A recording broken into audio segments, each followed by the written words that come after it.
What is up, sports fans? We are back for another episode of The Fan and the End. I'm your host, as always, Stephen Rychel, being joined by my two favorite former football players, Marvin Powell III to the right of me, Big Bed Troop underneath me. We're here to have some fun tonight, and the Common Sense Committee is back in effect, my friend.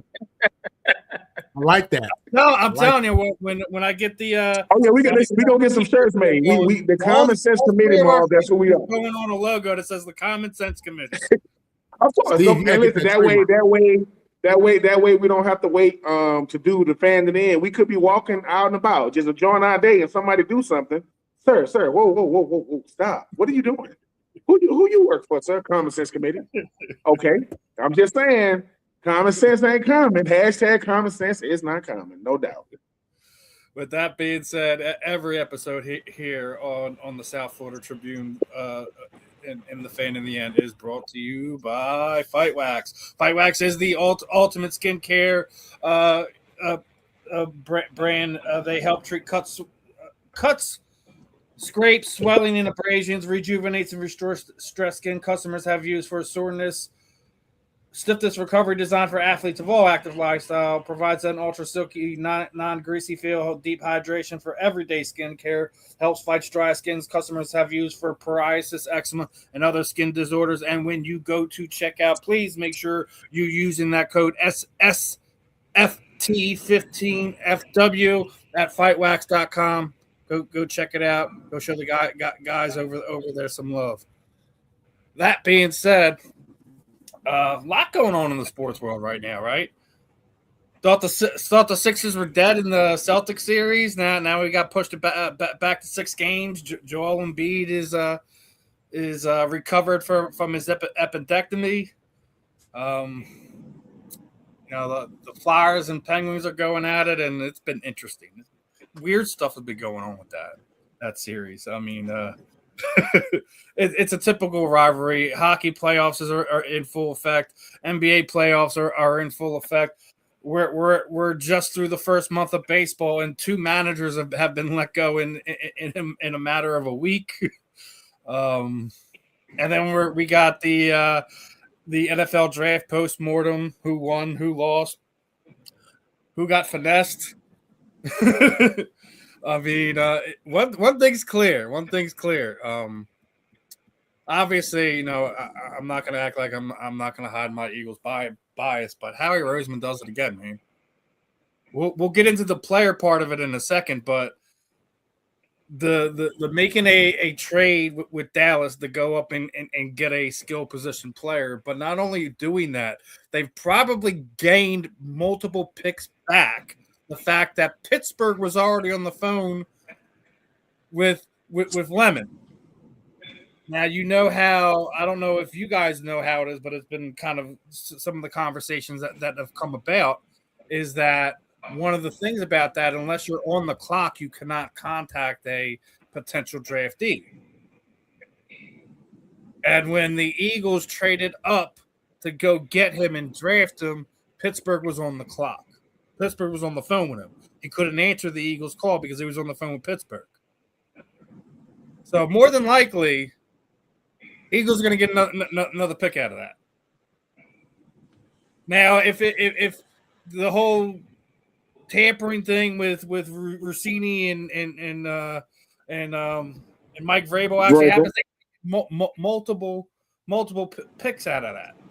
That's crazy. That's crazy. But, I gotta talk to you, Marvin. You know I was gonna have to talk to you when we came on here today. We got your boy from USC. Matched them up there with Hollywood Brown. You got Devontae Smith. There's rumors going around that Lemon's already trying to offer him money for the number 6. I don't know if Devontae's going to let it go since he's already had it for 5 years now. And even longer than that, I think he's always been 6, right? Yeah. So now I want to know. Man want to hide him. Yeah. AJ Brown nonsense aside, let's forget about even AJ Brown's even on the team anymore, right?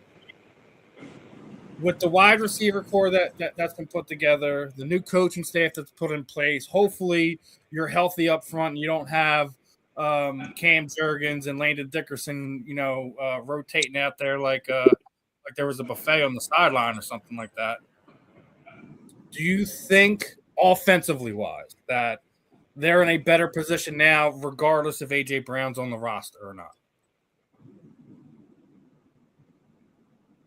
Yeah. I think moving forward only because, I felt with A.J. Brown, especially last year, there's a lot of drama. Again, I don't like how the last game went for you guys. I think he dropped a couple balls, but didn't want to show up for the press He conference. dropped 3 in that game alone. Yeah. And I'm glad you mentioned that because your boy, in 3 seasons, that's all he had. In 3 seasons, he had 3 drops. A.J. Brown had 3 drops just in that game. And it's not just that. It's just the overall thing about it. Like, I think what it was, week 4, week 5. Jalen Hurts had a perfect passer rating. Both AJ and Devontae were over 100 yards. Devontae actually destroyed them. I think he had like 180 yards receiving in that game. AJ Brown had 120, but after the game, he made that post about like using me but not using me type of thing, and that's when this whole thing started going that way. And I think the coaching staff and Jalen kind of appeased him to a point where they were trying to look for him instead of just scheme him open, give him the ball when he's open. And I think that changed how they were running that offense. Not only, let's forget the fact that Kevin Patullo was, playing Tecmo Super Bowl playbook where he had like 5 plays and that's all he ran. Let's put that aside. What AJ did, I think, was, how do I say this? It's almost like the norm for your star receivers anymore that you do this, and it's really not, because if you look at the quote unquote diva receivers, they always want the ball. It doesn't matter they win if your team win or loses. I get that to a point, but it shouldn't matter if you're consistently in the playoffs. If you're consistently, you got over 1,000-yard receiving, you're averaging almost 7 to 10 touchdowns a season. It shouldn't matter. That shouldn't matter. It should be a part of the team, right? And I think that's another reason why they go and get Lemon from USC, is because he's not that guy that has this head and has this way of thinking about his game. He's a team first, not a player first guy. Do you think that's a fair statement? That he's a team first guy? Yeah. I don't know if I would say that. But again, you're right about the diva receiver thing. I mean, that growing up, that's kind of that's what we saw, whether it's Keyshawn or Ocho Cinco. And these are guys who are productive. I mean, for as much as they, give you headlines and a little bit of drama, they show up to play. That's one thing you can't say about a lot of these dudes. And A.J. Brown, I think he's a very good receiver. I like him, big body dude. But like you said, he didn't show up for you guys when you guys needed him the most. And then at the end of that, after all the things that were said during the season, he doesn't want to do the interviews. So, when you ask me, do I think they'll be better without him, moving forward? Yeah. He's a guy that you have to account for when he's on the field. I mean, he's a productive receiver. There's a reason why, Vrabel is so high on this guy. But with Mekhi Lemon, you're getting a receiver, in my opinion, is as polished as you can get. And I think this is a guy who's going to fit very well into what you guys have, especially with Smith on the other side. I just mentioned Hollywood Brown. Obviously, we understand the running back and the quarterback. Lemon to me, is going to be a plug-and-play guy. I saw him play every play he had at USC, and you're right, 3 drops in his entire career. Lemon he's a football player that plays wide receiver. That's really what he is, and that's for me that's a very high compliment. I think he's an old school player, old school mentality. He runs the route tree very well, plays in space very well. He's physical at the line. He's not, even with his size, he's not somebody who you're going to be able to easily move. Now, in the NFL, those guys are stronger, obviously, better technicians. So there will be a challenge there. But this is a gift for the Philadelphia Eagles. For Eagles fans who are not aware, I mean, you are getting a textbook definition of a dog receiver. And listen, it blows my mind how Howie Roseman is able to year after year find a way to get the best players, young players, free agents. I mean, he's getting it done. And what he was able to do in the draft to secure Lemon, who, listen, you have people out there who thought he was the best receiver in the draft. I've heard a few pundits say that they thought he was number one, and I get that, especially considering how Tate played Carnell Tate, Ohio State played opposite of Jeremiah Smith. Smith's getting all the coverage, all right? So Tate should do what he did. And then the kid at Arizona State, Tyson, really good player, but a lot of injuries. He missed 1 out of 3 games while he was in college. That's a lot. That's a lot. And, if you're somebody who struggles with injuries in college, bruh, the NFL ain't nothing but grown men. You know what I mean? And it's just going to be that much tougher, I think. So they got to steal. They arguably got the number one receiver, and this is a playmaking dude. I mean, if you ever watch this guy play, his concentration on that ball, I mean, you can see him. Like, I tell my son, when you catch the ball, keep your eyes on the ball the whole time, right? Makai does that. He does a phenomenal job of that. He's a technician, as I said, with the dog mentality. And I look at the Detroit Lions, Amon St. Brown, Amon Ra. This is who he reminds me of, and I think he's more advanced than him. I think he's further ahead in the process than Brown. So for Howie Roseman, for the Philadelphia Eagles, for Eagles fans, I mean, celebrate this. This is a pick that you don't have to worry about if it's going to translate. This kid will be a plug-and-play player. You'll see him out there in the first game of the season for the Eagles in their top 3 rotation at receiver. So big-time guy, man. And I know they brought in some other free agents, Hollywood Brown. I think that Lemon's upside and just where he is in the process, I think he's way ahead of Hollywood Brown. And I like Hollywood Brown, but I think he's a limited receiver. Whereas with Lemon, even with his size, he can play every aspect of the position. So whether it's the deep ball, whether it's over the middle, screens, I mean, he does it all. He played defense for the Trojans, early in his career. Again, he's a football player that plays wide receiver, and he is a special player. Steve, I told you, I texted you on draft day. I told you that y'all hit a home run, man. I'm not lying. He's it. He's it. And I think the thing I like the most about him, like everything you mentioned is great measurables, is great for the team, is that a lot of the highlights you're seeing is him going up and going to get in the ball and making those contested catches. He's not 6'6", 220 pounds, and he's actually, the body type, he's actually just slightly bigger than Devontae. So yeah. I mean, in my opinion, we got a playmaker, we got a burner, and we got guys that can stretch the field. So, and he's more physical than Devontae. And I'm not knocking Devontae. Devontae's been in the league 5 years. He's established himself as a very good player in this league.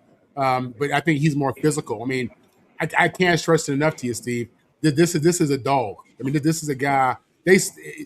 Probably the steal of the first round, without question. I think that's fair. Yeah. Mm-hmm. What about you? What about you, Ben? I know there's a couple guys that I think the Eagles did good on, and we'll get to some of the other teams and some of the other picks as we go through this. But knowing that AJ Brown, in a matter of less than 2 months, should probably be in New England or elsewhere, and you go and get yourself another quality receiver, guy on a rookie contract. And you're probably going to have him for 5 years or more. And not just that, you've seen the second round pick, right? The tight end, the kid from Vanderbilt. Yeah. So now you're going to have Dallas Goedert and Eli Stowers. And Eli Stowers was his position coach last season, or the receivers coach last season for Vanderbilt, was former Eagles Jordan Matthews. So I wonder how that connection got made. I think if this offense is going to be as good as I think it's going to be, AJ Brown's a fool for leaving. He's a fool for still playing on this hard. But Thoughts on Eli, obviously, because I'm going to get your tight end thoughts, but also Mekhi Lemon too. I will say this about Lemon. I remember back when Keyshawn Johnson was the receiver for the Carolina Panthers, and he's doing that. And Wayne Jarrett out of SC got drafted, and that was Keyshawn Johnson's last play at the Carolina Panthers. A.J. Brown and any receiver needs to know this. When your production is high, tolerance, right, is high. They're going to tolerate a lot of what you do. When your production is low, tolerance is even lower. Here's the thing about Malachi Lemon that I like. Number one, everybody keep talking about these Ohio State receivers that's coming out, right? Amon St. Brown, SC. Jordan Addison, SC. Drake London, SC. Malachi Lemon. They putting them out all the time. Check this out. Malachi Lemon is Polynesian. Let me tell you something. Polynesian football players don't play, man. There's a Polynesian football player by the name of Troy Polamalu, and I'm trying to tell you, SC, them boys, they play for something different. And obviously they want to go out there and be the best player they can be. When Lemon got drafted to the Eagles, I said, dude, how did Howie Roseman do this again? And that is a direct, response to A.J. Brown to tell him, dude, what are we trying to get in the NFL? We're trying to get younger and cheaper. Now, obviously, you're going to have to still pay this young man because he's the first-round pick. But that should tell A.J. Brown, dude, we the Eagles. We going to win with or without you. And when and here's another thing about Malachi. I'm talking, unanimous All-American? He won the freaking Blitnikoff. So this was the best receiver in football in 2025, right? So when people start saying, man, you can ask any receiver. When this boy was walking around the combine, they was like, what's up, Malachi? They knew who he was already. Lincoln Riley is going to do two things. He's going to have a quarterback that's either going to win the Heisman or going to be a Heisman Trophy candidate, and he's going to have a dominant receiver. So I wasn't surprised that Malachi went there, and he's a guy that he's built to be an Eagle. I mean, hard hat type dude. Don't let the size fool you. Malachi can go out there. If it's in the air, it's his. That youngin gonna snag it. And I think for a guy like Malachi is you want to go to a team that's already a bona fide winner, and you just a missing piece. You ain't the piece. Yeah, I mean, Devonta Smith. You talk about Malachi. You talk about Hollywood Brown. I think they got Elijah Moore. I think they got him. That's another guy in the slot that you can play and plug. Let me tell you what Malachi knows right now, dude. I'm not coming to the Eagles not knowing who these players are. Jalen Hurts, Saquon Barkley, Smith, Goddard. Yeah, I can fit right in. You can just put me right in there. And it's something I agree with something you said too, Marvin. He's a football player that plays with receivers. That's different. Certain guys just play the position. To give you, I'm gonna tell you who Malachi reminds me of as far as like his physicality. Steve Smith Sr. They physical, really not the biggest dudes, man, but they physical. And I think for Malachi, like I said, I think what he's doing is he said, look, I'm going to a gritty city, I'm going to a gritty team, and I already know what the expectation is. You got a receiver that can run the full route tree, that likes contact. He gonna learn a lot, man. I mean, that go Quinyon Mitchell and those guys. You know what I'm saying? They go Cooper and those guys. So Cooper DeJean, so he gonna have plenty of good competition training camp. I do agree. When just like last year, man, y'all get the freaking linebacker out of Alabama. I'm like, dude, how does Howie keep doing this? Like he just sits back, lets people, and you know what? Here's the thing. If the AJ Brown situation doesn't happen the way it happens, Malachi goes earlier. But he kind of got it was so many. I mean, I think this was a receivers draft. You had some really, really good receivers. And I was wondering what Malachi was. And I was, because, I'm looking at the draft. I said, what? I said, wait a minute. The Eagles got who? Lemon? Man, shut the draft off. Cut it off. I don't want to see no more of the first round.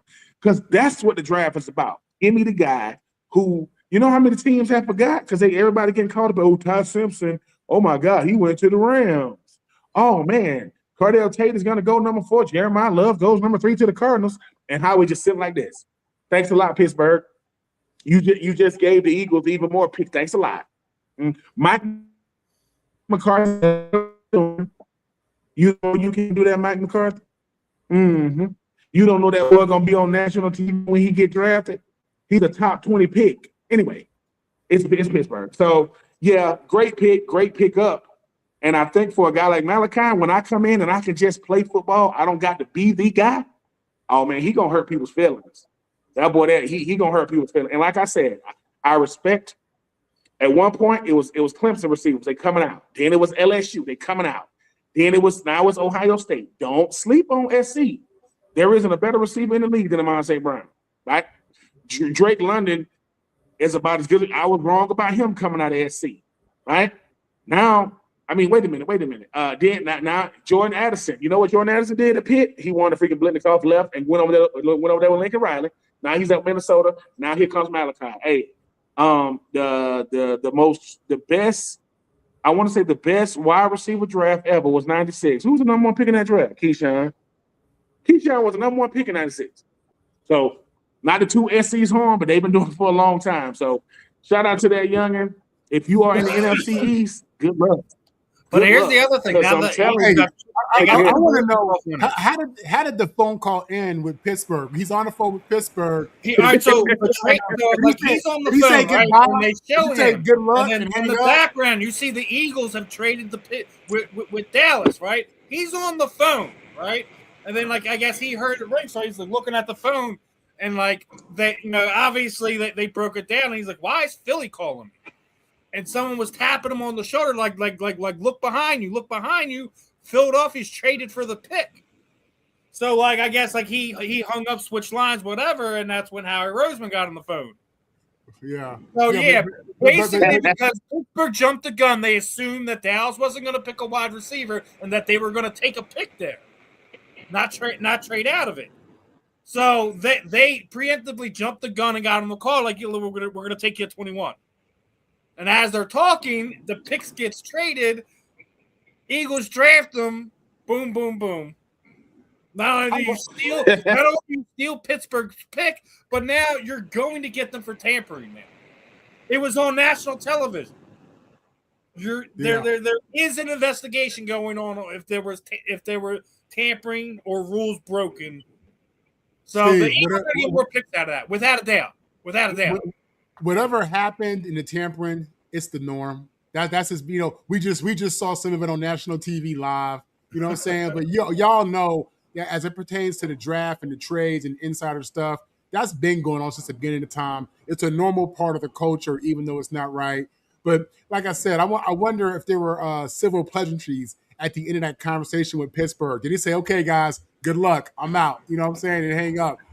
How lucky is Mekhi Lemon to go to a team who is one of the best teams in the NFL, whereas typically when you're a top player and you're projected to go early, you go to a horrible organization, right? This dude is going to a team who's going to compete not just for the division, but for the Super Bowl.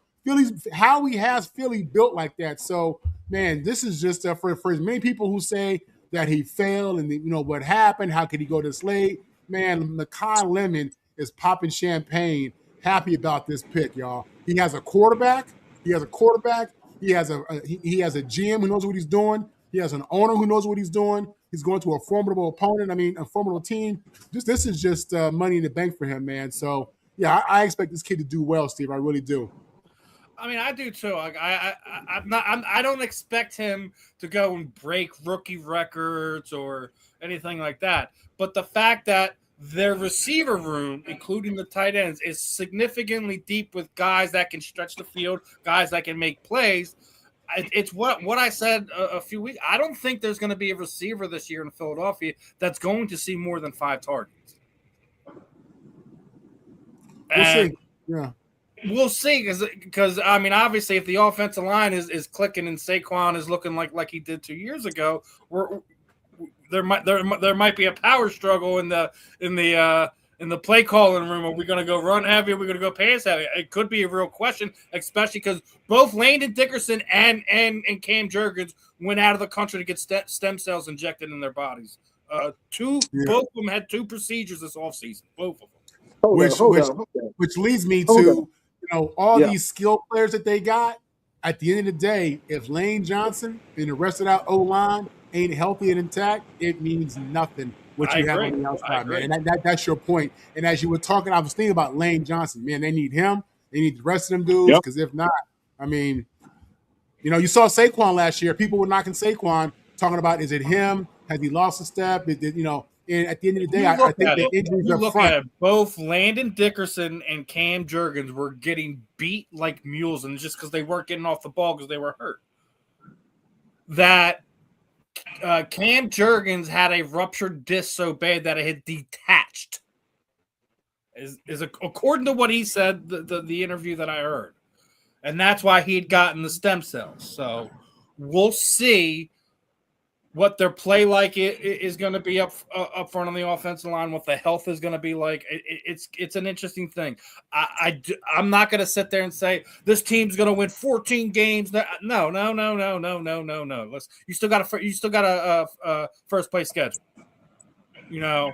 I don't think you're going to have what you had last year, where you didn't have back-to-back home games at all. But I do think that they're going to have another rough schedule. So but you got the y'all. No one's talking about Jonathan Grenard, man. He's a dude. Yeah, that was the other part of it, because now you don't have to go and find an edge rusher, and they were able to go get what was the lineman from Miami that they went and got. You talking about the one they traded away? No, they got him. They drafted him. I mean, yeah. I'm forgetting his name. Mangua? Is it Mangua? No. What we're not talking about enough is, I know we talking about Malachi Lemon, right? Malachi Lemon was a unanimous All-American. He won the Blitnikoff. Eli Stowers, right? What did he win? The second round pick. He won the John Mackey. He was a unanimous All-American. Let me get this straight. You got the John Mackey Award winner in the second round. You got the Blitnikoff winner in the first round. They're gonna hurt people, man. Yeah. They are going to hurt people, because and then not only that, don't mean to keep going on to the Eagles draft, but they also drafted a guy with their first 7th round pick that was going to be like a Jordan Mailata situation. Has never taken a snap in the NFL before as part of that overseas program that the NFL has been doing it. This guy has better combine numbers than Myles Garrett. He's bigger than Myles Garrett. All that, listen, you still have to get him in there, and you still have to coach him up. This guy isn't going to make a difference for a few years. But if it is another situation like it was with Jordan Mailata, watch out, because he's a big boy, a big boy. So, Steve, you saying that they got a guy that has great measurables but hasn't played football? Yeah, that's not. I'm gonna tell you right now that you got a lot. Okay, you have a lot of dudes who are probably as big as Myles Garrett around the world, who can run fast, jump high, and lift a lot of weights. But when you put them pads on and you put them out there, you realize they probably basketball players, right, Ben? You know what I'm saying? Like, I mean, they statues, man. You look good, but you don't do nothing. Yeah, man. I mean, it's gonna be a different world. We gonna do this every year with the Eagles, man. Howie Roseman knew that Pittsburgh was gonna call Malachi. You will be very, very shocked at how close every team draft board is, as far as like who they want. So they know who's gonna get what. They was like, Pittsburgh gonna call Malachi because they think they gonna get him at 21. We gonna trade up to 20, and we gonna get tampering, and we gonna get Malachi, and we're gonna send AJ to New England, and we're gonna get compensation for that, and we traded for Jonathan Grenard, who just signed a $100 million deal, $50 million guarantee. Shout out to that Florida boy. Markel Bell. Oh, okay. No. Look, I'm sitting there watching the draft, and some of these picks, I go, When Malachi came off the board, I said, dude, I'm done. Because people are like, what is that? I said, dude, I'm telling you, man, you don't know who Malachi Lemon is? Turn on the tape. Ask anybody that went up against him. These SC receivers, man, they said, listen, man, don't nobody care about that burner stuff. Do I catch the rock? Yeah. Do I get first down touchdowns? Yeah. Okay. I mean, all that cute stuff, all the yak and all that stuff. Do I get open consistently on 1 high, 2 high, double coverage, off, press. Yep. That's a receiver. I don't want no receiver that's a one-trick pony. Oh, yeah, man, he can catch a deep ball. Can he run a slant? Can he run a comeback? Can he run a dig? Can he get open on third and fourth when everybody knows the ball going to him with a safety over? Yeah, all right, we're drafting. Because if you are number one and you can't get open on two people, you ain't gonna last long. You got to get open on two. That corner in front of you, nothing against you, sir, but that safeties play safeties because they can't play corner, and corner can't catch. So let's do it. Let's go out there and get. That was a great pick, man. I was trying to downplay it, but I was like, God. I thought Malachi was already gone, and he wasn't. He pissed. Lost in the shuffle. And the funny part about that is, I don't know if you guys seen it after they made that pick.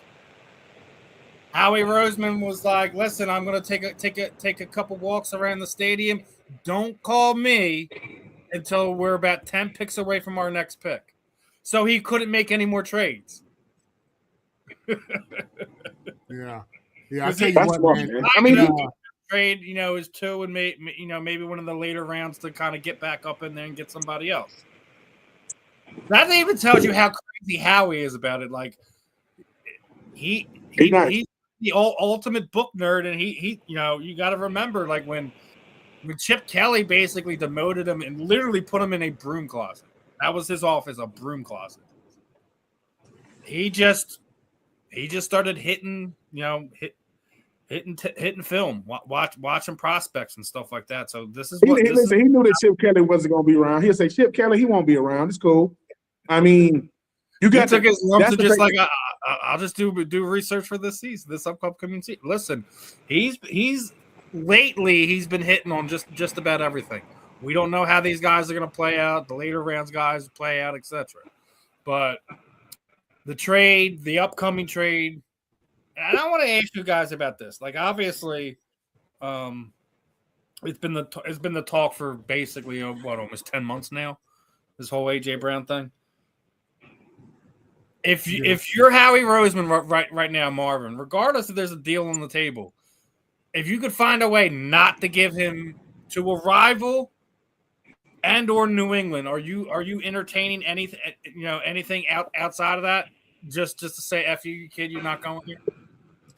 Well, I mean, these guys obviously don't like to trade within the division, especially when you have a premium player. But, I think for Howie, man, I think it's just about getting value. What's the highest level of value you can get? I think that's really what it comes down to. That's how I would be thinking. I wouldn't be worried about, just because of, again, AJ Brown is a good player. I respect him as a player. He's arguably top 5 right now in the NFL. He may be just outside. Top 5, top 10. Yes. Top 10, top 5 and top 10 are two different things. I would say top 10 over top 5, to be honest with you, based on how he ended the last game, which y'all needed. I mean, what the hell? What's the use of it wasn't even. But Marvin, if you go back and look at some of those games, there was plays like in games that they were close to, and Jalen's trying to throw him balls, and he's cutting up short on his route, and like. That's what I'm saying. It wasn't just that game with drops. There was multiple games there where he was checked out. He wasn't even there. Yeah. So he's complaining about it, the plays being run, how many looks he's getting, et cetera, et cetera, et cetera. But at the end of the day, he wasn't 100% there for his teammates. Meanwhile, he has a freaking C on his chest. Yeah. So again, Howie in the Eagles organization, they know the reality of where A.J. Brown is at in his career. Obviously, as I said, I think a lot of people in Philly are sour off of how he performed in that last game. And, we keep I think a lot of this is we're still talking about, maybe what he did in Tennessee and the potential of what he could be. He's made big plays, but is he a consistent player? Is he the guy who, that you can count on, to catch this pass, to do all these things? I don't know if he's that guy anymore, man. I don't know if it's his head. I don't know. But I think his value has dropped. And I think Howie Roseman is going to take advantage of all the hype that still surrounds AJ's name and get what he can, period. You know what I'm saying? If he goes to the NFC East, oh, well. You know what I'm saying? I think it's about value, man. I do. I don't think Howie looks at it as him losing this premier dude because when you mention the other top receivers in the NFL, top 5, that's tough for me. That's tough for me. It is. I'm not gonna lie. That's a tough spot. Top 10, I give him. 4 years, he had 2 seasons where he had over 1,400 yards. What did he do last? Again, what did he do last season? How did that season end? You talk about he has a C on his chest.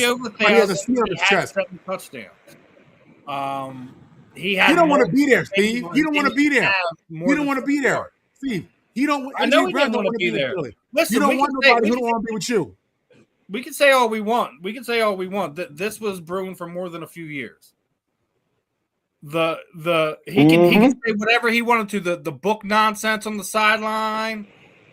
I think part of him maybe even jealous of Devontae catching the dagger to break the Chiefs.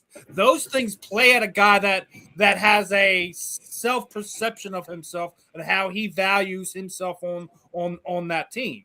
So I think he kind of felt spurned a little bit, and it started melting into the field. Regardless of how you feel about it, as long as you show up for your team and you give 110% for your team, most people just like, listen, AJ wants to be the man. Like, I'm not going to fault him for wanting to be the man. We still won, but I think it's a multitude of things, like how he was going about things, the nonsense he was pulling. The Minnesota game sticks in my craw because they beat the number 1 pass defense that week. At that point in time, Minnesota's pass defense was the best in the league. And both AJ and Devontae got off. And it still wasn't good enough. So it was like at that point in time, it's like, what else can I do? And that's like what I was trying to tell you guys earlier. That's when there was a systematic change on how they were going about looking at passing the ball. And I think that's ultimately what spelled it. You can't do that. Like, I get you have to appease your star player to a point, but not to the point where it's at the detriment of winning and losing. So, I mean, wherever he lands, regardless if we feel, he's declining his stats, there's rumors going around that, he's got chronic knee injuries. He hasn't fucking had any knee injuries here in Philadelphia. He's had hamstring injuries. He's had soft tissue injuries. He hasn't had knee problems. So it's like, I think that's a part of what I was already talking about, the tampering with A.J. Brown. We'll get into that as we get closer to the potential trade and what the compensation is and all that. But he's going to have to change his mentality of how he goes. Dude, he thinks he's going to be any better in New England? Like, really? Drake May's an amazing quarterback. He took them to the Super Bowl. He had Stephon Diggs there, who he didn't have a bad year last year. So what's going to happen when they got those heavy snow days up there in New England and they can't pass the ball? So I will say this, changing your work environment can do a lot to your mental, to your confidence and everything else. Going somewhere where you feel like you're going to be celebrated and appreciated can really make a player, a person feel different and produce different. I think that's a real thing. And, I think Vrabel's a big fan of AJ. I think, directly, indirectly, he's let that be known. And that could do a lot for his confidence. They've been texting. And that's the other thing. They've been texting. Vrabel trying to get that get back. I know what Vrabel's doing. And the league going to let him do it, man. That's what sent Mike Vrabel out of Tennessee. That was the straw that broke Mike's back. And he was probably like, F this, man. I'm giving away my playmakers. What am I going to do with this? So I mean, AJ wanted 20 mil. Coming out of Tennessee wanted 20. Should help bring in new life with AJ. But also, AJ made it known, like, this was his home. This is where he wanted to be. When he signed that second contract, that's what the Eagles also valued him to the point where they made sure both him and Devontae got paid again. So he got a contract when he got traded here, and then in 4 years, he got 2 contracts out of Philadelphia. But I think the other thing is, I don't know if you guys seen this, C.J. Gardner-Johnson was like, the Eagles fan has turned on A.J. Brown. Oh, no. We didn't turn on A.J. He turned on us. And it technically wasn't him turning on us. It's us seeing that he doesn't want to be here anymore, so he isn't getting the same amount of love from all of us. I don't think the Eagles fan turned on it. And CJ needs to watch that because CJ does like to get involved with things that sometimes he just be quiet. He's trying to be a good team. Eagles fans turn their back on AJ Brown. I think they're seeing the writing. And it just be like, listen, we already experienced Taylor Owens. We're not going through this again. See, Philly fans is mean though. You know what I mean? And if he feels they honest, boy. They honest. They honest. A Philly fan, okay, it's like this with AJ, right? Everybody always say, man, money is the root of all evil. Money is the root of all evil. Money gonna show you who you really are. So, nah, time and circumstance gonna show you who you really are. Give it time and watch the circumstance change. Watch what happens, right? Because a bunch of people getting money is different. It's relative. Certain people, money is 100K. Somebody else is 100 million. Here's the thing about AJ Brown. AJ Brown wants his stats. Period. Now, the Eagles want to win. The Eagles. AJ, because here's the thing, Marv, here's the thing, Steve. If he getting his stats and they losing, it ain't his fault. But if he ain't getting his stats, right, and they winning, he got a problem with that. Hey, man, I don't want to just be another guy because, like I say, this notion that, let me tell you something, winning games is good for the team. My individual production is good for me. That's how I get more money. I don't get more money if the team is winning. I get more money if I'm contributing. Here's the thing about AJ, though. In 2025, every time they forced him to football, y'all lost. Every time they tried to force feed him, y'all lost those games. And here's what AJ don't want to talk about. And you said it, Marv. I don't care how many catches you got. Did you make the catch? Did you make the one that counted? I was doing a podcast one time, man, and I got to talk about Brandon Marshall, the receiver. And the guy I was talking to was a big Brandon Marshall fan. And the guy says, he says to me, he said, True, but I don't think you're in a position to talk about Brandon Marshall, man. I mean, his career compared to your career, I said 3 catches. He said, I had 3 in the playoffs. Brandon Marshall never made the playoffs. So you telling me a number 1 receiver never elevated any team he was on to get to the playoffs? Not Denver, not Chicago, right? Not the Jets. He never did. That doesn't mean he wasn't a beast. It's what you said, Marv. Hey, man, it ain't how many catches you made. Did you make the catch? Exactly. Because if Jimmy Garoppolo hits Emmanuel Sanders in the Super Bowl, they probably win the Super Bowl. He missed it. If Russell Wilson audible out of that dumb play on the goal line and handed off to Marshawn, they back-to-back Super Bowl champions, and they beat Peyton Manning and freaking Tom Brady. So with A.J. Brown, let me tell you what A.J. Brown's experiencing. A.J. Brown forgot, dude, when you bad for business, you got to go. And you know what? A.J. Brown better hope they don't trade him in the NFC East. Because guess what they know about A.J.? They know what you good at, and they know what you're not good at. They know when Quinn Young and them boys that say, look, man, because Howie Roseman will say, look, if we trade him to like the Giants or what, it'll be him, Malik Neighbors. You know what I'm saying? Cool. Can the Giants beat the Eagles? Nope. If they can't beat them now, they can't beat it with AJ.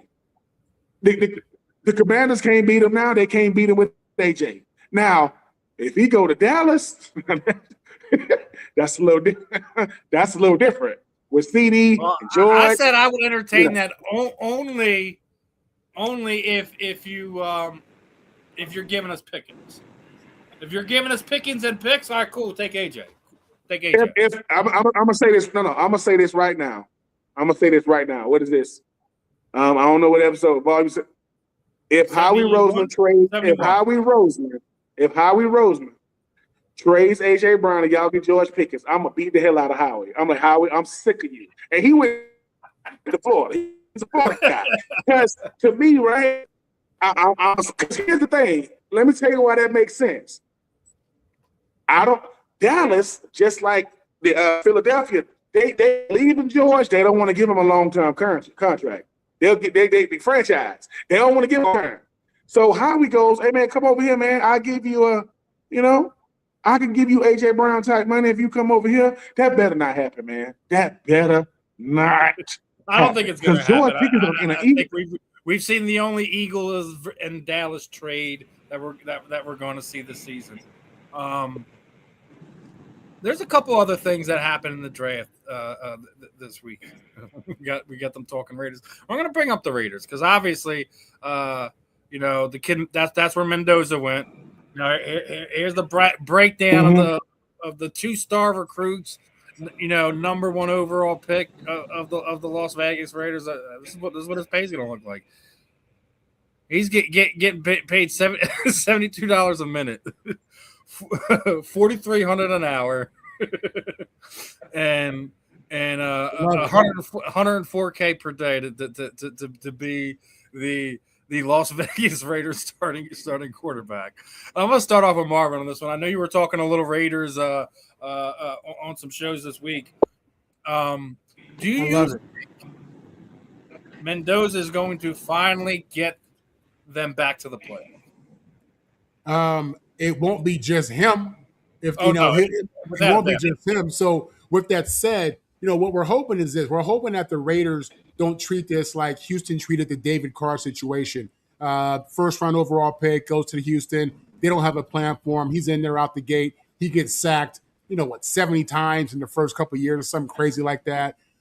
The quarterback is the most important position in sports. On the team, you're the leader, you're the dog, you're the general. So you got to have that type of guy in place. And I think he has that mixed with a lot of humility and gratitude, which is important, I think, for that position.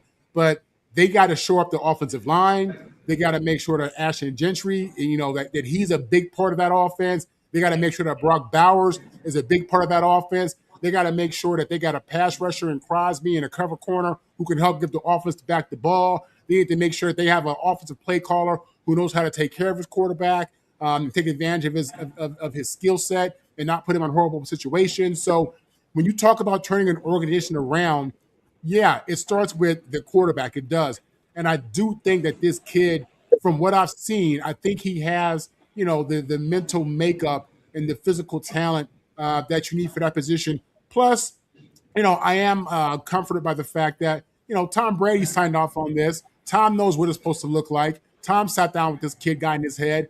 So that's a big deal. So, for the Raiders to turn it around, the first step is getting your general right. And they got a guy in there. And what's even better is they got a guy who, listen, I'm a Kirk Cousins fan. I know Ben feels a little different from his days as a Falcon fan.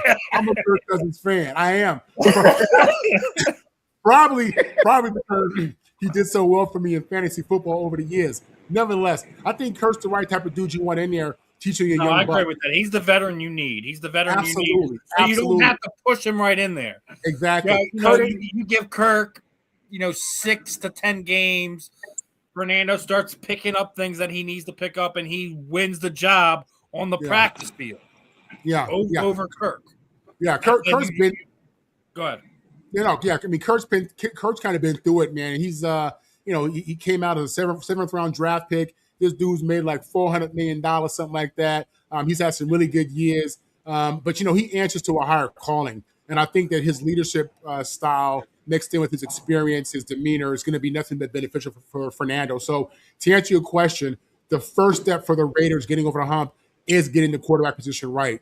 And at this point in the game, I would bet that they got the position right. So I feel good about that, man. We got to see what their head coach does as a leader. I think this is his first stint as a head coach. It's different when you're in the passenger seat versus driving the car. Okay, so I think it's Kubiak's their head coach, I believe. So we'll see what he does with it, man. But I think Mendoza's the guy, man. Especially when you look at his come up. Came out of Miami, went to high school in Miami, wasn't heavily recruited. Goes to Cal Berkeley, does well, goes to obviously Indiana and does what he does there. So this is a kid who's only ascended. He's only answered the call. He's only done well when put in certain situations. And I think with the Raiders, it should be no different if they intelligently build around him, which I think they're trying to do. So, yeah, I think they're going to be all right there. What are your thoughts, Ben? You think Mendoza's going to be the guy that finally gives the Las Vegas Raiders a playoff win before his rookie contract is up? I'll be even more clear about that. It doesn't have to be this season. It doesn't have to be before his rookie contract is up. Mendoza will have a playoff win for the Las Vegas Raiders. Here's the reason why I think that's going to be extremely difficult. I give you 3 reasons. I give you Bo Nix. I give you Herbert. And I give you this dude named Patrick Mahomes. That's who's in that. That's the quarterbacks you got to deal with, right? Here's the only way Fernando Mendoza gonna have a shot to win. They're gonna have to change the culture. I played for the Raiders in 2008. You know who was the quarterback? The number 1 overall pick, Jamarcus Russell. You know who was their running back? Darren McFadden. You know who was the head coach? Lane Kiffin. You know who was the starting cornerbacks? Nnamdi Asomugha and D'Angelo Hall, right? You had a really, really good team, but the culture was so bad. It was so bad out there. Now, is Fernando Mendoza a guy that you could build around? Yes, because he's going to say the right things. He's going to do the right things. He don't want to be a distraction, and he's not going to be. But behind that, I mean, he looked just like Woody off of Toy Story. That's what he looked like every time I see him. The dude can play. He's a competitor, right? Here's why you got to like a guy like Fernando Mendoza. How you come into this league has a lot to do with how you're going to go about it. No one really wanted this dude. Let's call it. What they call the movie? The Island of Misfit Toys. That was Indiana. Who no one wanted those dudes, but Kurt Signetti, and they went out there and won that thing, right?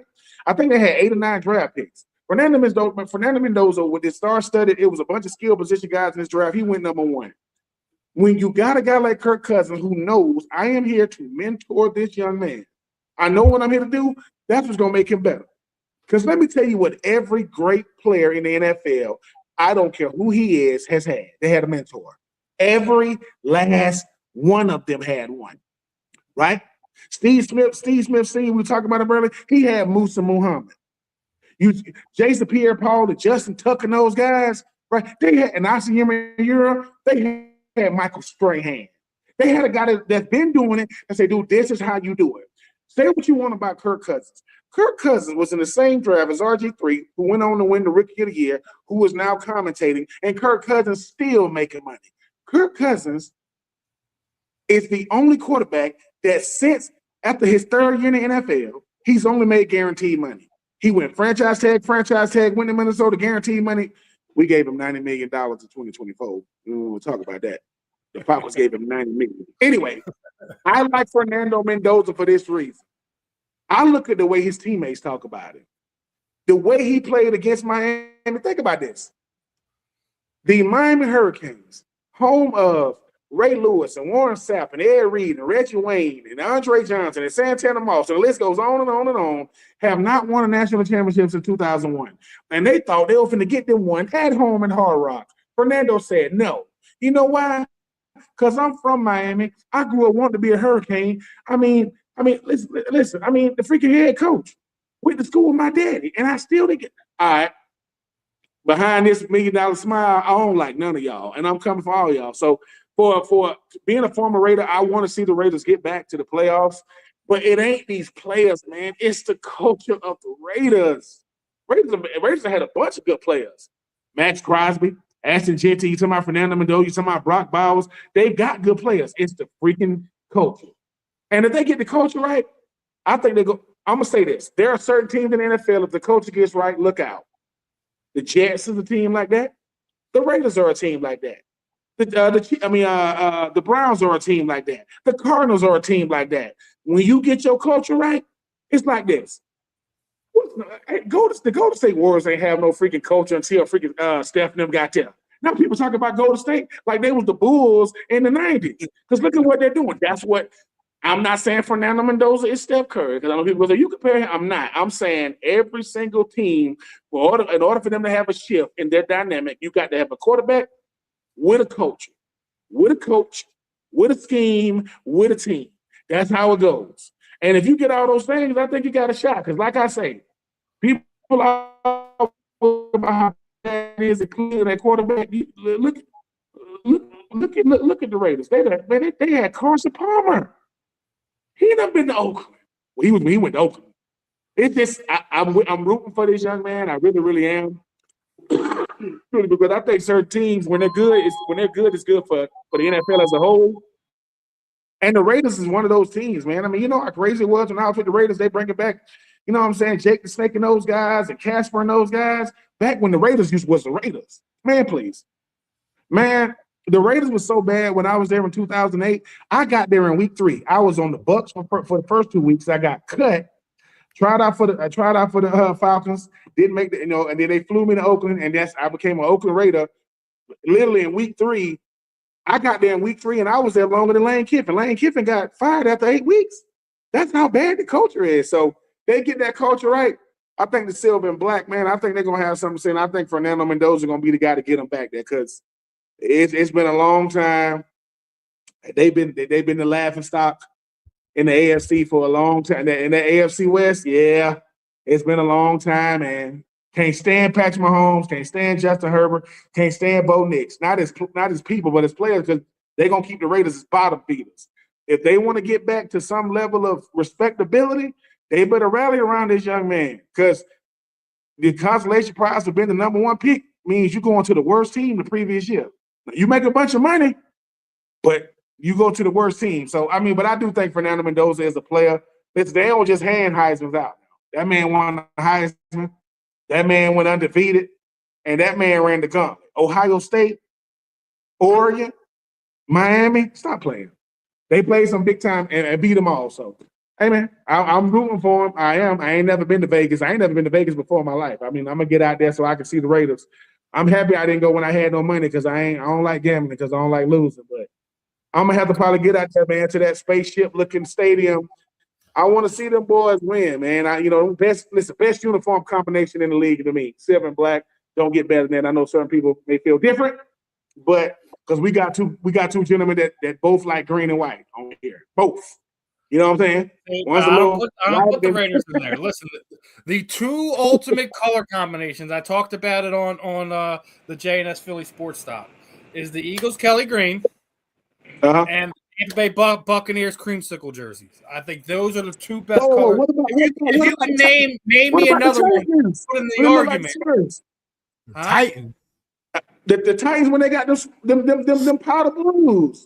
You know like See, now I am partial to powder blue just because of the Phillies powder blues. I don't like if I'm like on the game system playing, I'm always putting the Phillies in the powder blues.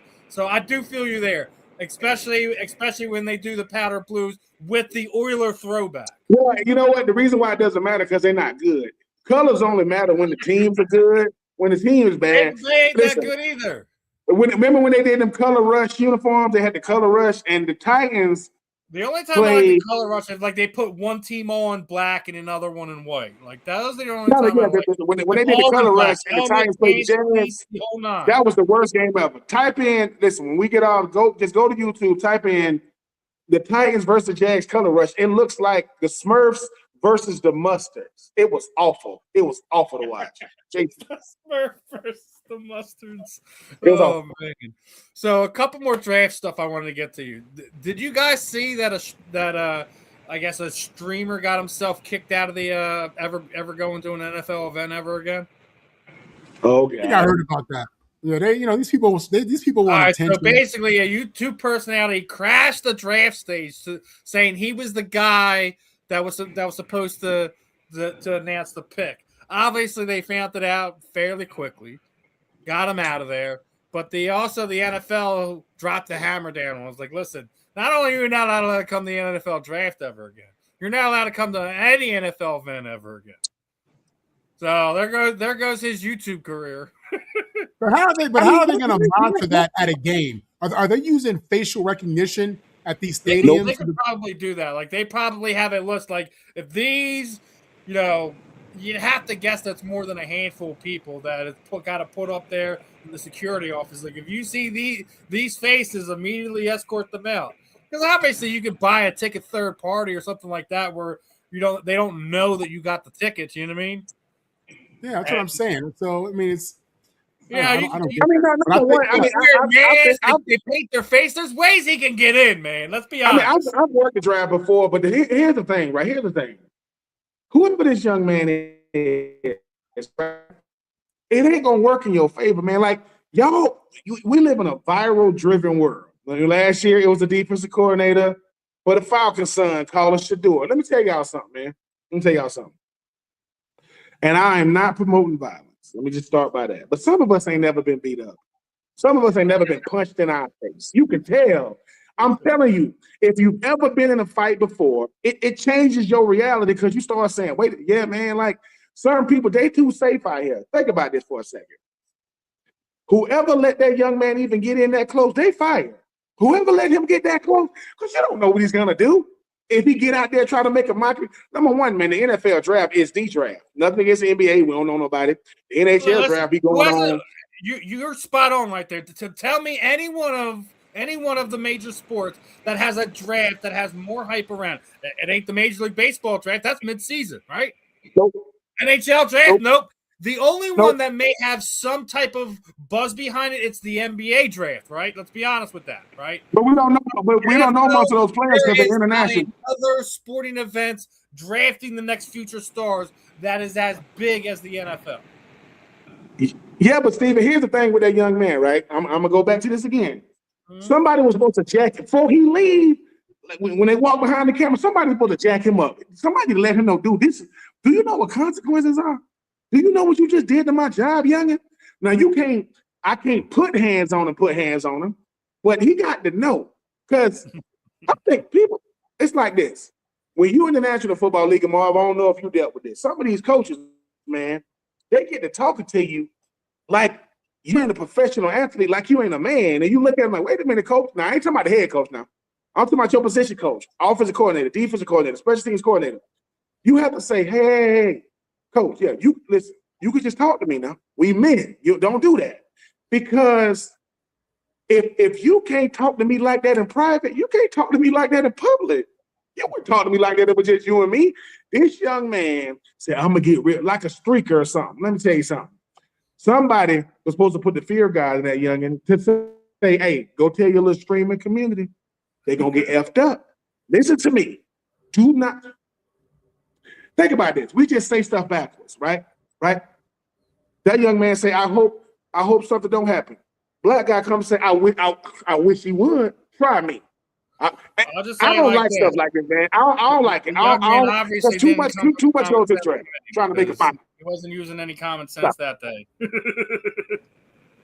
Yeah, it's kind of like, and I know it's a far stretch, and as Ben said, we don't advocate for violence here, but it's kind of like that dude who ran up in the White House Correspondents' Center. It's like, what were you thinking was going to happen before you said go? Like what end result did you think? How is this going to be a win for you in a day and age? I mean, you know what I'm saying? Like, so, and I don't know the reality of how it ended for the dude who rushed the stage. I didn't see that any live video, but I'm surprised that with the most powerful man in sports, Roger Goodell, and all of these high-end elite athletes, that could have been tragic for that young man. I mean, it could have been tragic for that young man. Yeah, you know, so it's like, what are you thinking? Like, are we so pressed for fame that we willing to put ourselves out there in situations where you got high-end security? I don't know where he was at when he went on the stage, but I mean, you got to have some real kahunas. Hold on. It's like Marv. It's like this. Just say me, you, Steven. You know, we on the red carpet. They would have shot me and you. You know, and they're gonna interview people on the red. Listen. And we on the red carpet. And Marv, we listen. We grown men. We got wives. We got kids. We pay bills. We pay taxes. But somebody say something slick to you, Marv. Listen, as professional as you are, something in you make you say, when you do this is the warning. Hey man, stop playing with me. Like you don't play with you. Suited and booted. You know what I'm saying? I think sometimes these youngins, they've never felt danger for real. They don't think it's gonna happen to them. We grew up knowing, hey man, we don't play with each other like that. You don't talk about a man's woman. You don't talk about his kids. You don't talk about his money. You don't call him a liar. You don't slap him. You don't spit on him. Marvin, listen, the Jets pick coming up, right? Marvin Powell III is getting ready, and this youngin trying to play. You know what you're gonna say? Where he at? Let me see him. Because you want him to see you. I can see. I want you to see me looking at you to say, boy, ooh, you lucky. Because you know, we can't really react the way we want to now. We can't really say what we really want to say because we got, you know, people behind us that depend on us. But behind the scenes, something needs to happen. And not necessarily, young man. People listen, you're going to try to make a mockery on the biggest day in sports when you talk about like non-athletic. This is like the ESPYs, the football award, the football honors. We got the draft. Hey man, I'm as soon if I'm not gonna be work security, but I'm like, hey bro, what you doing? What's your name? I got the pick. What you mean? Roger Goodell do the picks in the first round, man. What you talking about? Yeah. What's your name again? Man, come with me. Take him around that corner. Hey boy, take him, man. Take that youngin out of here, man. Before I do something to him, because I don't like that, man. You want to be famous for something stupid. You want to be famous for that. All right. Well, now you're famous. But now, when you try to go somewhere and people see you, they're gonna say, "What's your name again?" They're gonna be looking. You that dude? Hey, bro. Get on out of here with that. It ain't that serious, man. And I know we in this social media driven era, but come on, man, stop messing up somebody's moment, man. You know, it's so now streakers at the Super Bowl. If you can make it on the field, I don't even know how you do that. Probably pay somebody to get you out of there. Yeah, I don't like that people trying to have a moment now. Hey, man, what's going to be the moment outside of the stop the nonsense, man. He didn't make it on that stage though. He got that close. They snapped him. Get your behind out. Probably the guy that was going to be there showed up. He's like, no, that's who I am. That ain't me. That's probably how he got busted. But when I move off of football, technically in a minute or so, let's talk about fathers and sons for a second, right? And there's two different parts of this one I'm gonna get to, right? First and foremost, former Eagle great kicker David Akers, his son, has both received offers from the Bears and the Eagles to participate in training camp. So he's going to have a chance to either kick or punt because he does both actually. Is it a tryout or is it a free agent contract? No, it's a tryout for both of them.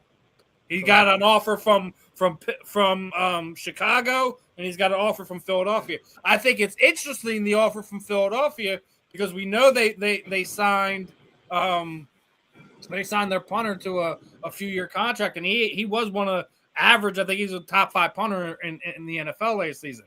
The only one I'd be shaking in my boots for is Jake Elliott because he's been super inconsistent the last 2 seasons as far as his kicks go. So maybe it's a thing to kind of motivate Jake. I don't know.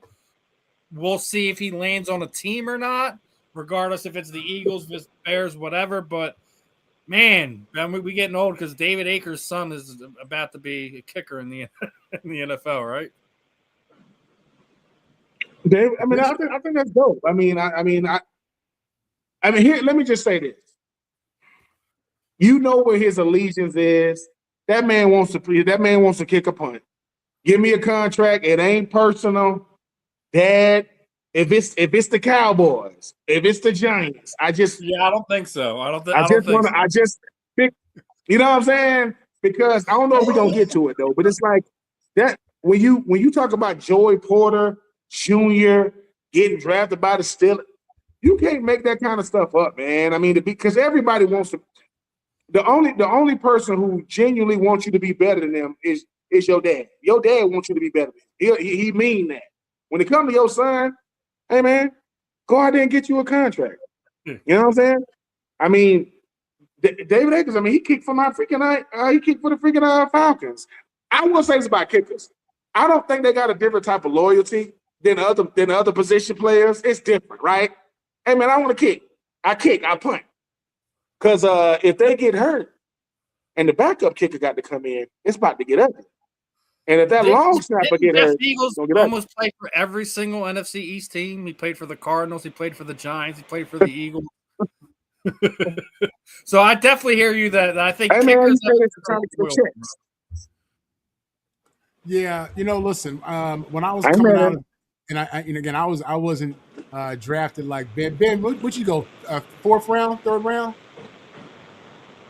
I went 2nd round. My apologies, brother. My apologies. Yeah, I went 40. No, I went 40. I was blessed, man. Yeah, I don't take no. I say that humbly. I'm not one of the people. I say that humbly, man, because when I get to the league, Marv, it's crazy. It's crazy the amount of talent that they send home, and these guys can hoop. These guys are not good. That's what they should. I mean, I know they kind of do it with Hard Knocks, but there are certain players that they send them home, and you like, what? I'm telling you, man. I don't. Let's just say this, people. I can say this humbly. Do I make the Titans as a free agent? Yes. did me being a second round pick in I was the first pick of the Titans that year in 2004. They had 14 picks. I was one of 14 for the 14. I still look back on it, man. I mean, I saw the Titans cut Eddie George. Because when I got there, Eddie George played 1 year in 2004. Remember, he played for the Cowboys. Well, that's my rookie year. I saw Eddie George try to put on some Titans gear to come out there, and this is Eddie George now, try to come out there and have practice. They told him, no, Eddie, don't dress. Because if he come out there and get hurt, they got to honor his contract. I watched the Titans in 2006 not let Steve McNair into the facility. He get out his car. I'm walking in front of him. They let me in. They don't let him in. They got this little itty-bitty dude named Joy, equipment guy, this little itty-bitty dude named Taki. They're holding the doors, not letting them in. You know how messed up that is? They gonna send those guys because they don't, Jeff Fisher ain't gonna go. I think that's messed up. So yeah, man, the league, it ain't for the weak-hearted, boy. It is a business times 1,000. But yeah, I was blessed enough to be drafted second round, 2004, 40th overall pick. My agent, when I got my agent Joe Siegel, he told me, he said, "Truth, you won't go higher than 20, and you will not go lower than 40." I went 40. So, hey man, and my agent's still doing it. Joe Siegel, man, that dude. Everybody knows about my agent is like Drew Rosenhaus without the limelight. He don't want it. But what Drew Rosenhaus does, man, my agent do that times 20. That man gets the money. He gets the money. He's a capitalist times a billion. Yeah, no doubt. I'm familiar. I know he's big time. In regards to Akers, getting opportunities to try for these teams. If he goes to any of the rival teams that he grew up watching, he will have no problem with that. He will be ecstatic to get an NFL contract and have an NFL job. When I was coming out as an undrafted free agent, the Jets were one of the teams that offered me a contract. My coach thought that the Saints gave me a better opportunity, and we ended up doing that. It worked out. And let me tell you like this, I didn't care about them Jets at that time.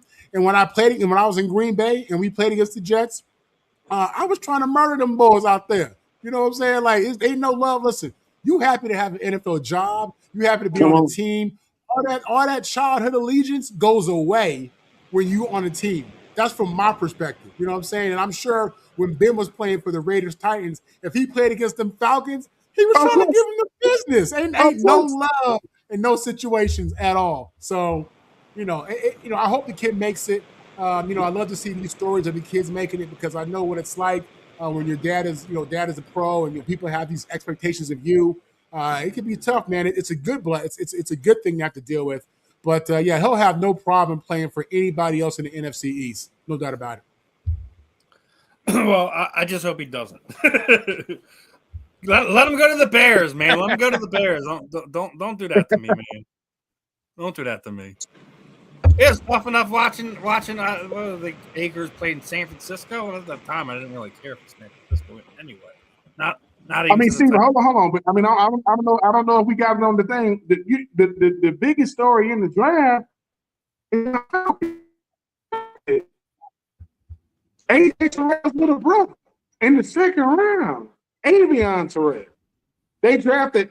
So AJ Terrell is the starting cornerback for the Falcons right now. His little brother Avion, who also went to Clemson.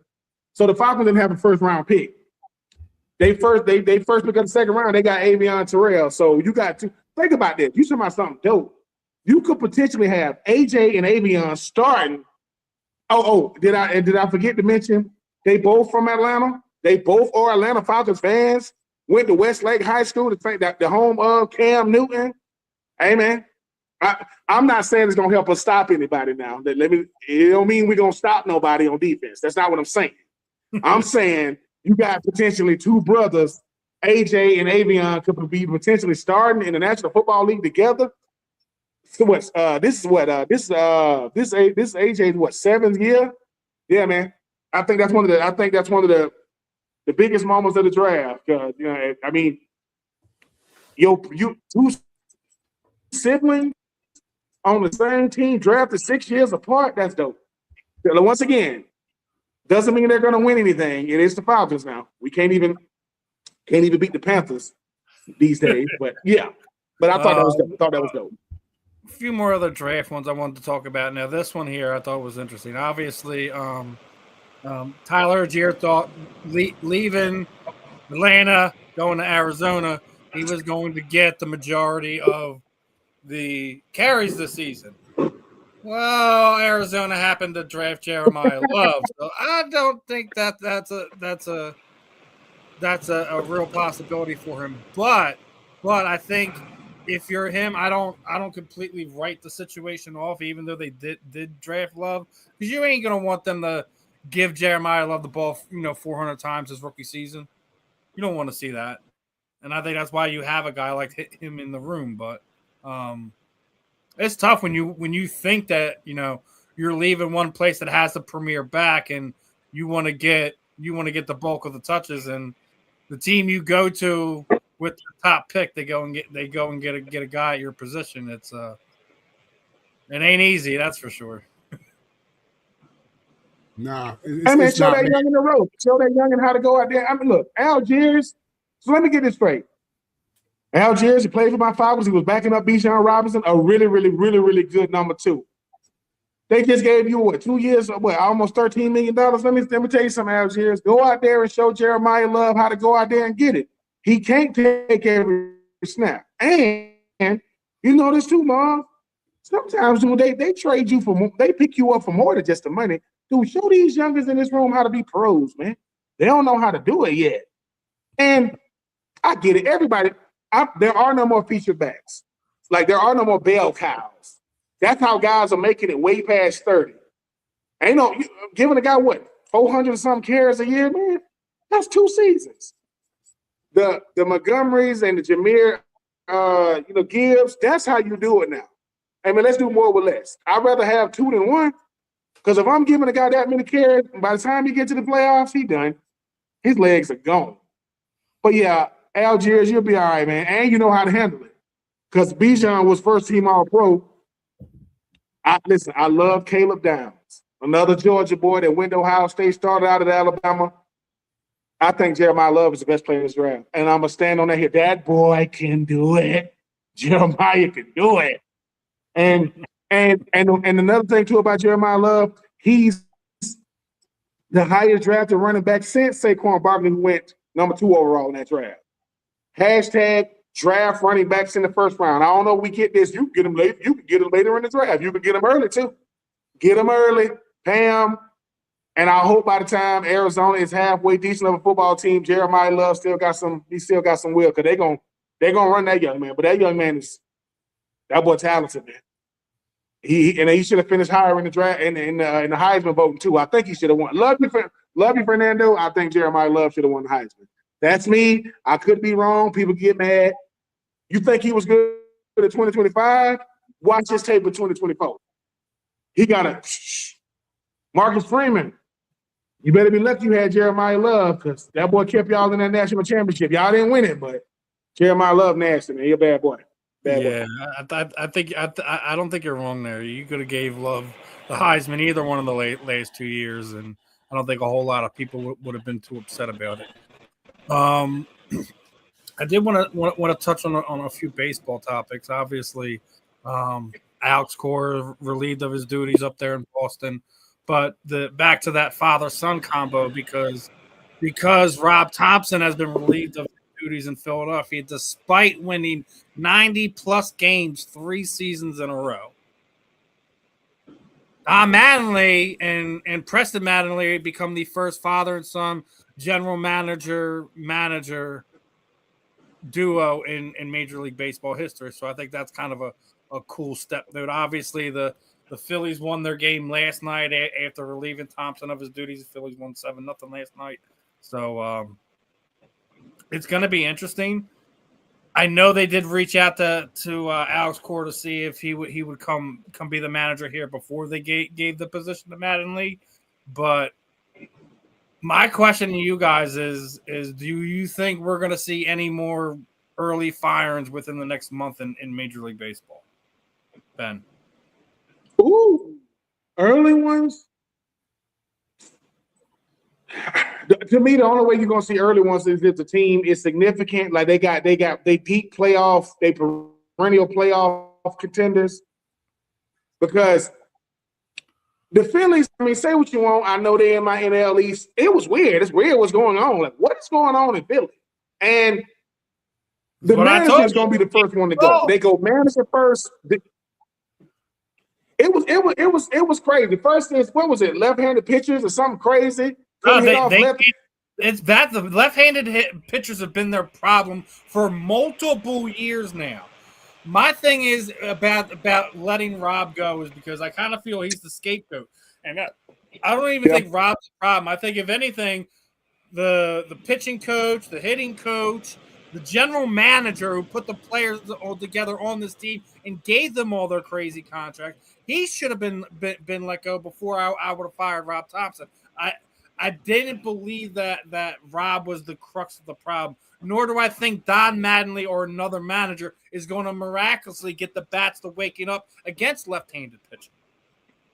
So it's one of these things that if you're a Phillies fan, obviously it's a rough time. You lost 10 10 out of your last 12 games. It definitely wasn't a good look. Something had to be done, and unfortunately, Rob's the one that kind of took the brunt of it. Like I said, he won 90 games 3 years ago. He won 95 games the previous season. He won 96 games last year. And he's the guy you fire? I don't know. I think he's going to land somewhere, but I mean, it's one of those. No, it's but you know what it really is, Steve. It's not so much what the Phillies not doing, is what the other teams in your division are doing. They're going to compare it to that, and I don't know why people freak out with, Yeah, but here's the thing, though. Baseball, as many games as they play, it'll still come down to the last 2 weeks of the season. A team will find a way to claw its way back. It's too much panic that happens in baseball, and that's the part I don't like. Is baseball is the ultimate game of failure. The guy who fails the least is the best player in baseball.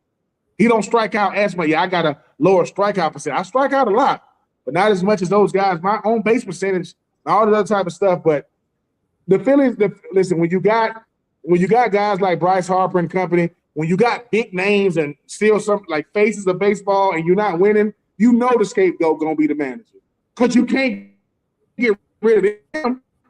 So get rid of the manager. Don Mattingly. Don't say I didn't want to manage no more. So what the hell are you doing there?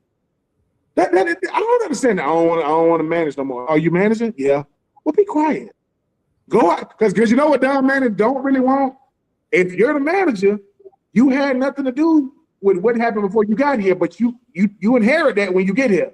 You better get us out this hole, and your previous successes cannot help you now, sir. You got to do it now. Can't live off who you used to be. But yeah, I don't think it's going to be any more.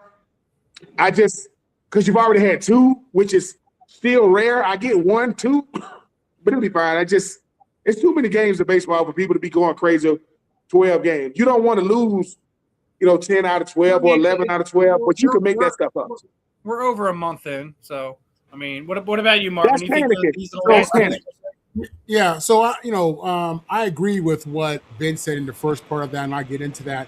Sports is a what have you done for me lately type of situation, and when you look at the investment that these teams make in regards to the trades, the draft, the contracts, the coaching, these owners expect, results. I think that in any sport, a coach is going to get fired early, if the organization doesn't believe that the coach has the attention of the players. If you have top players, top paid players, veteran players, talking to management about the coach losing his fastball, the coach not being able to really inspire or lead, that and on top of that, you're losing games, then that becomes an issue, I think. You know what I'm saying? You could be a big name head coach and your team is not doing well, but at the same time, the players still respect you and the fan base is with you. You know what I mean? And that can help.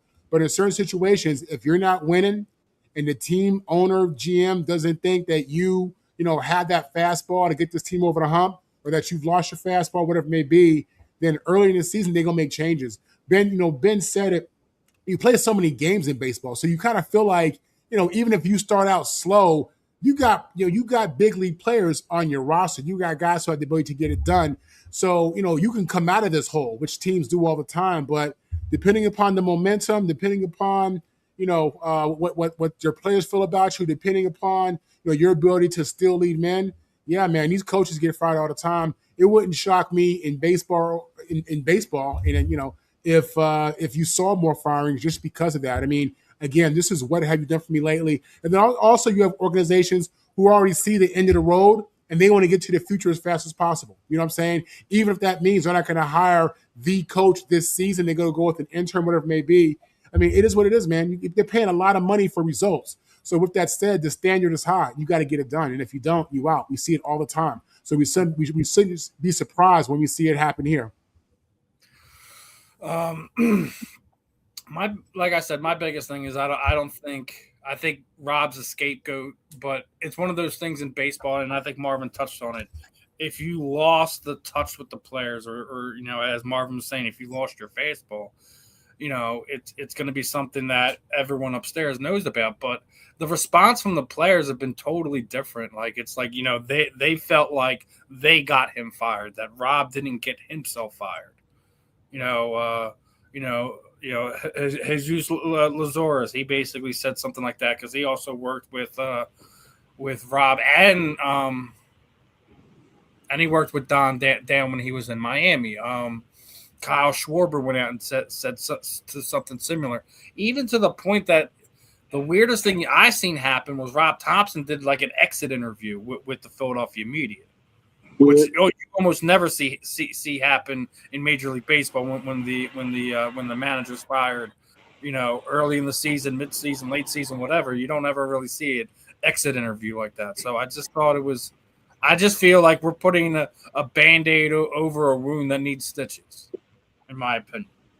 So we'll see if they're able to find their bats again, to get out of this rut, this funk that they're in. But we still got they'll come out. They're not the Mets. They'll find a way out. Like I said, we still got 100, 130, 120 some odd games to go. It's a long season. We'll see what gets straightened out. But last year it was Phillies Karen that made her moment in the stands. Well, we got our Kyle moment this season because Cleveland Guardians fans, drops a home run ball, then goes and rips it out of this little girl's hands. And sure enough, media and the team itself figured out what happened, got her the ball, and shamefully, after he was rightfully doxxed by the media, by social media and things like that, the gentleman gave the ball back to the little girl, but she had already been taken care of by the team, the player, the whole nine. But I'll give him this much: at least he didn't go the Karen route where he was blaming everyone else. He just put his head down and bounced the girl and gave her the ball back. But why are we stealing balls from little kids, man? So a few things at play here, but doesn't it just tell you again and reaffirm how serious sports are to people, how important sports memorabilia are to people? I mean, for this grown man to come with this little girl like this is crazy, right? And again, in people's lives, the biggest things are family, religion, and sports in no particular order. You know what I'm saying? In America, at least, for a lot of people. It just tells you the reality of, how he feels about sports, how he feels about that ball, what that ball meant to him, that he would go out there and embarrass himself, his family. What a horrible example for your son and your daughter, right? Imagine this if he has kids. What a horrible, you got to go to work, man. You know what's crazy? I bet you he's a teacher. At some elementary school or middle school. So no, I'm just saying, like, but it just tells you, man, these people are fanatic. You know what I'm saying? Why we call them fans for short.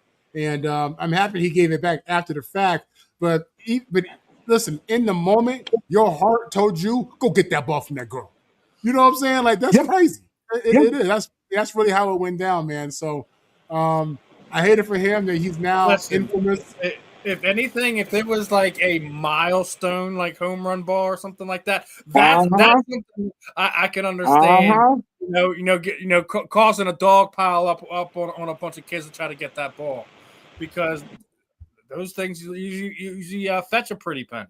But either way, bad look. Mm-hmm. But bravo for the disgraced man. Bravo to the Guardians to making sure the girl was taken care of. We have weird situations. Hell, even here in Philadelphia, I had a Flyers fan at his first Flyers game 3 here in Philadelphia. Man stole his jersey, stole his autographed jersey from one of the. That's right. I paid my ticket. I got taking the jerseys off and being shirtless. So the kid's like 10, 12 years old. So he's doing the same thing. Goes to put his jersey back on. It's gone. Yeah, we look at milestones different. It's going to be different for everybody. Yeah, but think about this. All right, Steven, and that's what I was gonna say. Go ahead. All right, Steven, it's the NLCS. It's the Phillies versus the Dodgers. Bryce Harper is at the plate, bottom of the ninth. We talking about got a runner on second, and he hit it out the park. And Steven just happens to be at the game. Marvin, I'm tackling your son, but we're splitting the funds. Listen. You would. It could be an 85-year-old lady. You gonna mush her in the face to get that freaking ball. I just told Marvin I'm tackling his son, but we're all splitting the funds at the end. Because you know what's crazy? To most people, right? That's why they go to the games. Hey man, I've been coming to games for 20 years. Oh my God, I'm finally in a position to get a baseball, and I just happen to be living in the social media era to where they shame you into giving the ball back. You know what I'm saying? I've been to more than 2 sets of hands and toes baseball games in my life. I've never had one hit in my section, let alone my direction. Man, let me tell you. Listen, all I'm saying is, right, to every rule there is an exception, and when the exception happens to you, it's like when people say, "Why are they doing this? Why are they going crazy? It's just so and so. It's just so and so."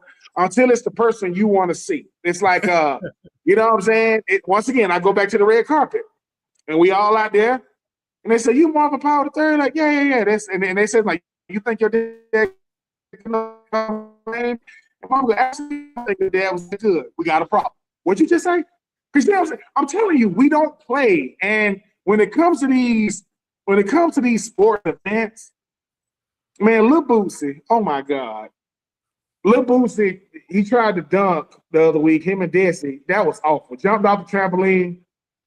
I said, Boosie, boy, you should have stayed in your chair. But it's like a ball, one time a ball, Boosie gets sidelined. He on court. You know what I'm saying? He got court seats.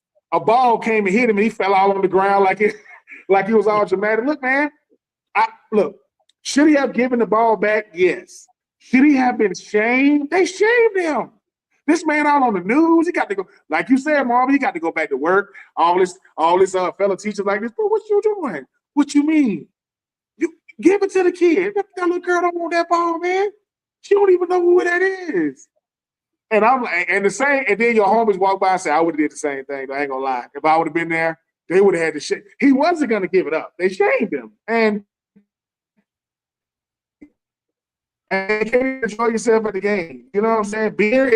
Baseball is why they invented beer. If you're going to sit down for 3.5 hours and not fall asleep, you should drink something. And, the ball come my way. She dropped it. I get it. Boo.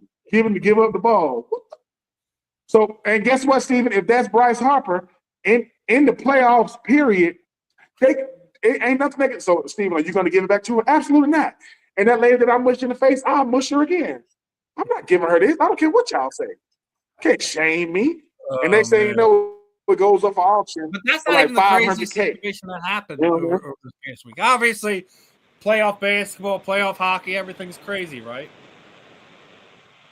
Flyers and Pittsburgh have a very recent crazy rivalry, especially with Pittsburgh still having their stars on it, which basically through the first few years of this. Of that regime that the Flyers and Penguins played a couple years. So, hold on a sec. Big Ben, I didn't mean to mess up your draft spot. I don't know why. I was thinking No, three you format. I Look, know, I man. know, I don't, man. I look, don't. man, I know you was a don't. baller, UF, All American, all that. No, I No, don't that's mean all that. good. Man, Marv, And I don't take it. I don't take it personal, man. It's all good. you should. You know what I'm saying? You should. I know you I don't. I'm should, just man. saying. You know what it is, Marv? Because you know what I realized too. You know how you know how you got the former players. They can't wait to tell you about their career. Oh, I was. You know what I'm saying? I'll be like, bro, if you play one snap or 20 years, respect. Because I played with Jared Payton, the son of Walter Payton. Now, you know, Walter is out of this world. Sweeten's out of this world. I said, Jared, man, what you want to do in this league? He said, I just want to score. What? My daddy scored a bunch. I just want to score. So it's our second year. We playing Houston. That boy got in the zone. And to me, right, he said, man, I got to introduce my daddy for his Hall of Fame speech. I got to introduce him. I said, for real? Like, yeah, man. And he says, spoilers all get out though, Marv now. That boy spoiled now. Our first or second year, because we all came in together, he's on the phone. And he goes, all right, Mom. All right, tell him I'll get it. And I'm like, who you talking to? That's my mom, man. You know, Michael Jordan, man, trying to sell me his BMW. I'm like, what? Michael Jordan trying to sell me his BMW. Yeah, listen. We're in training camp. Jared Payton, the son of Walter Payton, he's on the phone with his mom. Spoiled, man, just a brat, just spoiled. He was like, all right, Mom, tell him I'll get it.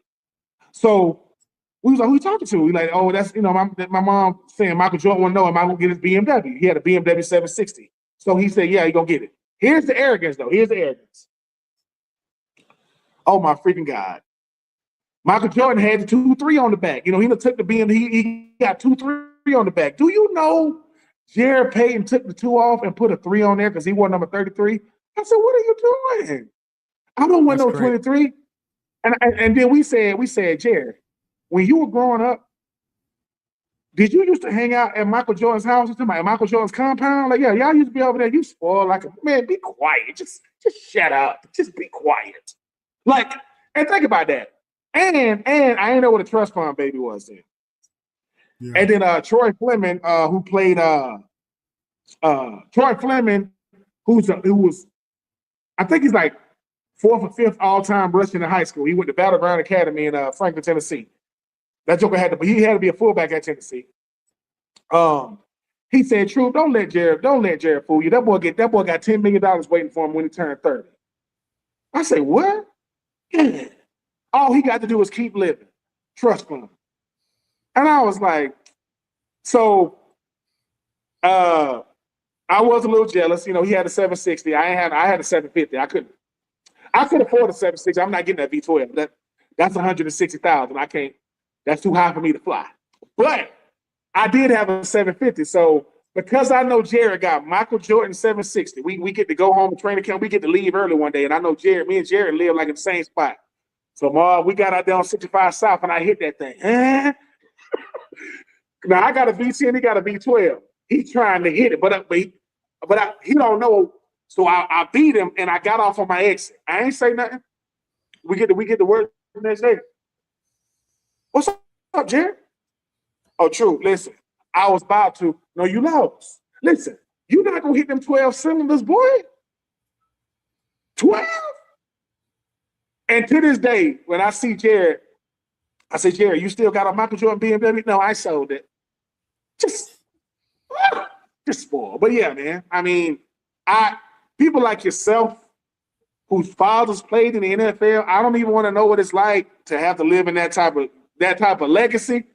But y'all handle it with class, man. I give y'all a lot of credit. Because I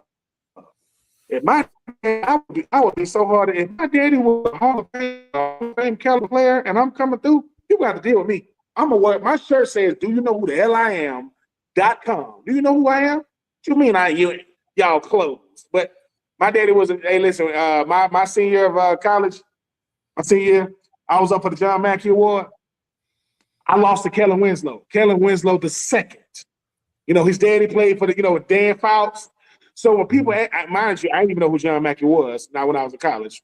But they was like, yeah, man, you lost to Kellen Winslow. I said, well, his daddy's a Hall of Famer. My daddy was in jail. So, we playing for something a little bit different. You know what I'm saying? But, man, I don't sweat it, man. I mean, yeah, I thank God every day that I got drafted where I got drafted. But I appreciate no harder football player in life than an undrafted free agent. Y'all boys, y'all different, boy. Y'all don't play. Y'all be letting us know, man, y'all better stop playing with these coaches, boy. I mean, y'all don't play. And to me, too many high draft pick players, they ain't got the right mentality. That's why they don't last long. If that hard hat, just workman's mentality, man, I played with some players, man. Wes Welker was in my draft. He went undrafted. Wes Welker got drafted in 2004. He went undrafted. So we don't know what the hell we doing with the draft picks, right? There wasn't no Howie Roseman's Stephen back in 2004, 2003, in the early 90s. But, yeah, man, I don't care nothing about my draft. Did you go to New York? Did you fly to New York for the draft? No. Nah, man, I'm a country boy, man. I was in Swainsboro, Georgia, where I'm from, at one of my dad's friends' crib. A bunch of my teammates. I had a teammate that went to Furman University. His name is Isaac West. We came out together in 2000 in high school. Billy Napier, the former head coach of Florida, who just got fired, he threw to Isaac. This back when phones had Roman. That boy came all the way from Augusta to sit there and watch me get drafted. I mean, he my homie to this day. Like, super duper humble. That boy shared in my moment. No animosity, no jealousy, no hate. So, nah, man, I'm from a small town, man. My whole town, you can fit my whole town in a neighborhood in Atlanta. My whole county can fit like 7,500 people. It's not 7,500 people down there. That's a lie. It's probably 5. Over here, they're getting 7,500. But, nah, man, I mean, I'm the same way I'm now is how I was back then. I just was a lot younger, man. I wasn't like those dudes, man, like how people be trying to big time people because they $1 million player. I'm like, dude, I tell dudes, you think your wife really loves you? Boy, you make $10 million. You think you handsome? You're not. You have 10 million. It's a bunch of men want you too. You got $10 million a year. I'm just saying, it's like I was that type of dude, man. I don't let people big time people. Oh man, don't talk to him. He just man, we'll be fighting. Hey, bro, don't do that. Who you supposed to be? How you gonna talk trash to an offensive lineman if you play running back? Okay, all right. Watch you get knocked out in the preseason game. But nah, I never did that stuff, man. Even to this day, man. I tell my nephews, I got a nephew at Kennesaw State, I got a nephew at Washburn. I said, man, be the best player you could be, man. But treat people with respect, man. Because I say people work hard. Extremely hard, and the NFL is the only time somebody gonna tell you, sorry, man, it ain't good enough. We appreciate it. Let me know if you need anything. I need a job. Well, I can't give you that, but let me know if you need something else. Well, the 40th overall pick back in 2004. I was in the same draft as Eli Manning, Larry Fitzgerald, Ben Roethlisberger, Phillip Rivers. You know what I'm saying? I mean, we had some boys come out of there, man. Steven Jackson. Out of UNLV, the big running back that went to the Rams, D'Angelo Hall, Jared Allen, who's already in the Hall of Fame. But yeah, man, I enjoyed it, man. I caught a touchdown pass from Steve McNair and Vince Young. I caught a touchdown pass against Troy Polamalu, and I caught a touchdown pass against Brian Dawkins at the link in Philly. And I couldn't even feel my face because he hit me the very first play. He hit me right here. I couldn't feel nothing. My whole face was numb. So for 3 hours, I couldn't feel nothing. I done played against some players, boy. Brian Dawkins, him. I'm talking about Lindell White, SC, out there on the field, and Brian Dawkins talking him. Lindell White jumps up, starts cussing at Lindell.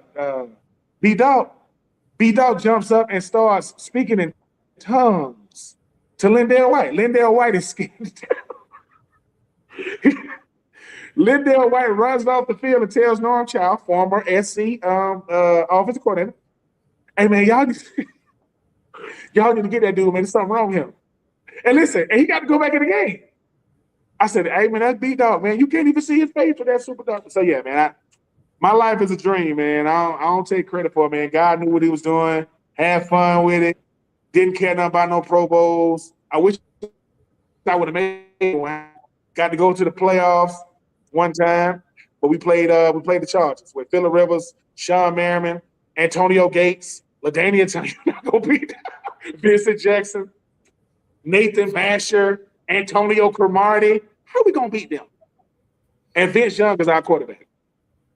So, and I love you, BY. You know I love you, but hey man, so just going a little blast from the past. But no, man, I don't care about them draft statuses, man. Show me the type of man you are. You know what I'm saying? We can rock. If you walk around telling me, man, I was the number 1 overall pick and I would knock you the hell out. How about that? We can scrap right now. You and your number 1 overall pick and be looking at the sky. Because don't my dad's name is John Wesley True, and he don't play that. He ain't birth no suckers. 0. I could not walk in my daddy's house and say, what happened? I got beat up. Why? Cause daddy, man, come on. At 43 years old, come on. Which it ain't finna happen, but yeah, man. I'm like you, Marvin. I just ain't play fullback. I'm cool, but I'm a little loose. I got some screws loose too. I just keep, but I got a wife and kids, so I don't. You know what I'm saying? You know how that when you get ready to do something crazy, your wife tap you, Marvin. All right, and you just look at her like, "What you like?" All right, so I'm like that too. So the hockey point I wanted to make, right? And it's more of an overall playoff thing, right? Mm-hmm. Guy, I don't remember if it was game 3 or game 4, but guy takes his dad to a hockey game. His dad has terminal cancer, right? They're right behind the Penguins bench, right? So what do you think is being chanted all around the stadium, right? Bleep the Penguins, right? So apparently either a NHL official or someone on the Penguins bench was taking exception to the fact that these guys were chanting bleep the Penguins. So do you want to guess what the Xfinity Mobile Arena event staff did? What?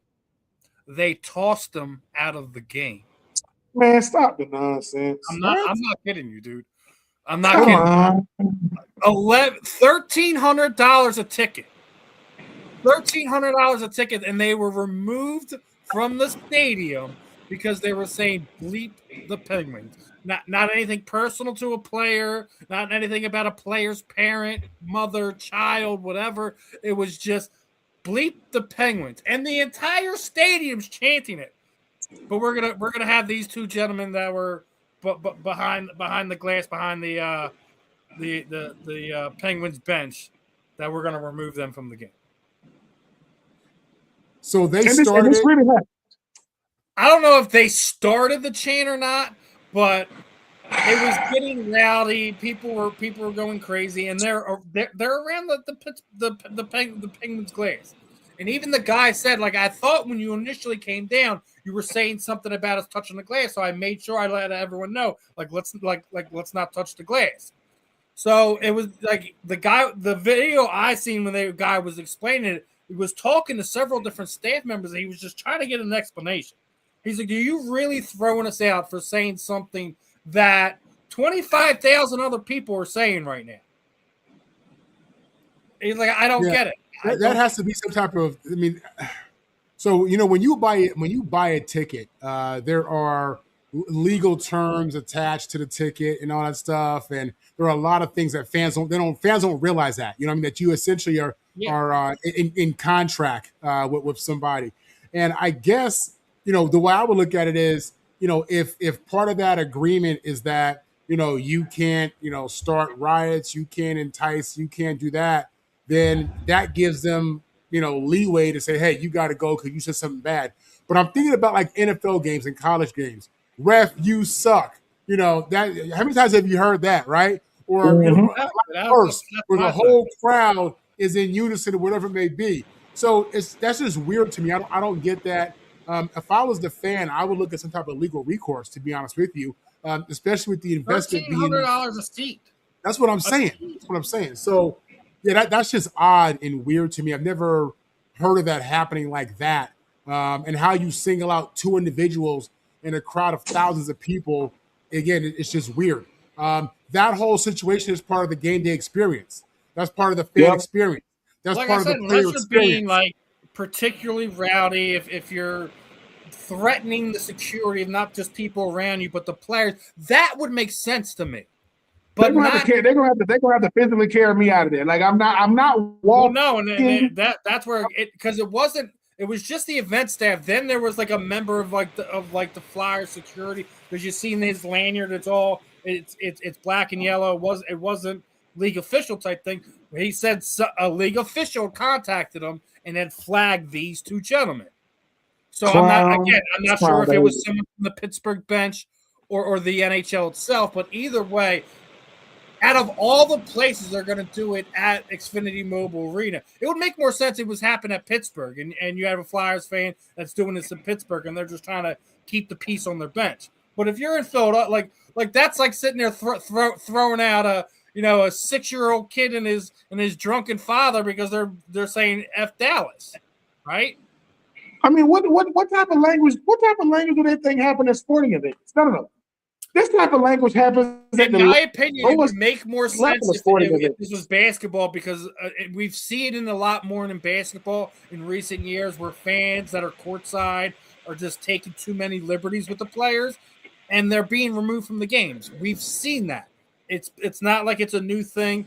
It's been happening more frequently over the last 5 to 6 years or so. We've seen it. LeBron's been caught in situations. Westbrook's been caught in situations. Green's been caught in situations as we're talking about the Warriors. So we've all seen guys get in altercations and have fans removed, but it's when things are getting personal between the fan and the player itself, not just sitting there saying, F the Warriors, F the Lakers. It shouldn't matter which sport it is. You should be able to say, hey Knicks, hey Sixers, hey Flyers, hey F you guys. You should be able to say that. We say that. Hold on, wait a minute. Before we came on, experience. Go ahead. Yeah, but hold on for a second. Before we came on, me and Marv was talking about our daughters playing, club sports. People have no clue. People don't get it. Like, let me tell you something. If you think you're going to be throwing parents out, you know how much money you pay for club sports? I'm talking about travel, miles, gas, hotel. You talk about food, and then you get to the game, and this ref say one more word. Word. How much you would, sir? What? And here's the thing. It's a human thing. We naturally talk trash to each other, right? But let me tell you something. I've never paid $1,300 for a ticket for anything. If I pay $1,300, you're gonna have to physically pick me up, and sir, it's time to go. Hell no. I did. WrestleMania here in Philadelphia. Man, how much you pay, Steve? I paid almost that per seat. Wow. Let me tell you something. Let me tell you something. If you ever seen the Kings of Comedy, if I paid $1,300 for I would be in my seat. I wish you would be.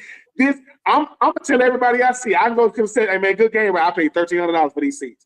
We're gonna be here the whole game. Yep. We're gonna enjoy ourselves. We're gonna document this. Whoever did that, man, come on, man. That's like a club. Like I said, regardless, NHL official, Pittsburgh Penguin, someone on their, I don't care. Get thicker skin. Nope. We're talking about hockey, right? Come on. So I mean, I just feel bad for the family, but a couple more things when we ran. Marvin, I found an X-ray of your head, man. It's great. It's great because it's full of nothing but football. College game day, Thursday night football, NFL red zone, Sunday night football. I found your X-ray, Marvin. That's it, bro. You ain't lying, man. You ain't lying. Football is my number 1, 2, and 3 sport. Love it to death. Been like this since I was a kid. It is what it is, y'all. It is what it is. Let me ask you, since the draft is over and what we got, I think this is the longest wait now between the draft and before we get to training camp, right? Now it is. Now I will say this. This is perfect for me because this is when I start focusing on NBA. Typically round 2. Because round 1 is typically, what it is now. It's trash. But to me it is. But round 2, looks like the Detroit Pistons are about to choke away that number 1 seed. Yeah. Last I checked, they're down 3 games to 1, wasn't it? Who they got? 3 games to 1 on them, I believe. More importantly, the Lakers they have many moves removed. Getting out of the first round of the playoffs, so they're the good boy Pistons now. They are not the bad boys. Right now. But like I said, as we started, the Sixers have found life again, and another big win for them last night. I think tomorrow night they're back for Game 6. Marvin, what do you think the chance of that's going to 7 since Joel is back now? Yeah. Listen, when you get a player as special as Joel Embiid, with his size, his skill set, when he's healthy and, he's emotionally there and he's his head's in the right place, that dude's almost unstoppable, man. You know what I'm saying? Like, it's just, when he's healthy and he's on, he's almost unstoppable. You know what I mean? But, personally, I think he's a little bit too emotional. And I don't think he's available enough to really count on. I think, I know that's the other side of that I was going to go because, Stephen A. Smith was calling for him to be traded this offseason. I get it, man. I get it. I do. I already said I thought a few years ago the process has failed. Yeah, but if he's healthy and if he's healthy, he's your the best team has a chance regardless. Like you have a difference maker who's hard to defend, hard to stop. I mean. When he's healthy, he's as good as it gets for a big man. And he has multiple different shots. He can drive. He can hit you with fadeaways. He can hit you with threes. Yeah, and you don't get every team ain't got that. Every team's best big man ain't that. You know what I mean? So regardless of anything else, when you guys got Maxey, I still think he's not as valued as he should be as a defender. He's not the greatest defensive center that we've ever seen, but he's 7 feet tall, Steve. He has to stand in front of the net and do this. Just do this in front of the rim. That's all he has to do. What are we talking about? Right? Yeah, but I think Victor Biama is about to take that crown from him this postseason. Because he just won Defensive Player of the Year, right? I believe so. Vic? Yeah. Yeah. Joel Embiid, I love you. Just stop shooting threes, man. You know how many more points you can score? You just get real close to the basket. No, his problem is when he falls and hits Joel the Embiid. court. That's his problem. When he falls and hits the court is his problem. His problem. The Philadelphia 76ers problem was Ben Simmons. God. Man. So, all right, we're on basketball. I got this list, right? So I want to – we always do it for football, right? Well, let's do it. I want 3 guys from just about every position here. I want your top 3 guys all time from each position. Point guard, shooting guard, small forward, power forward, and center. Right? According to this list, point guard, they got Magic Johnson, Steph Curry, and Oscar Robertson. Shooting guard, Michael Jordan, Kobe Bryant, Dwayne Wade. Small forward, LeBron James, Larry Bird, Kevin Durant. Power forward, Tim Duncan, Karl Malone, Dirk Nowitzki. Center, Kareem, Wilt, and Hakeem. Now, I guess I'll start off with Marvin on this because this is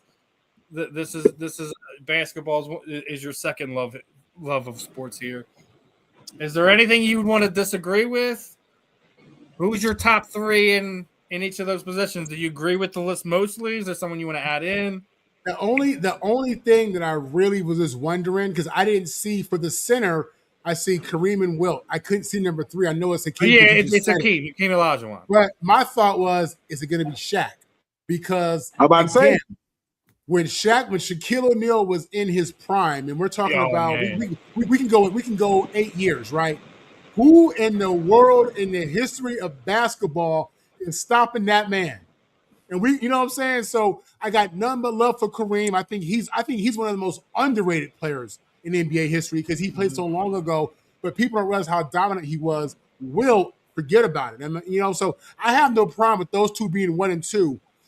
Hakeem was a dog, and I can't argue against him, but my thing is Shaq was the truth, man.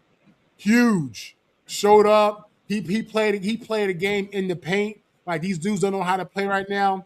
He was a big man's big man. Yeah. So it's hard for me to not agree with that.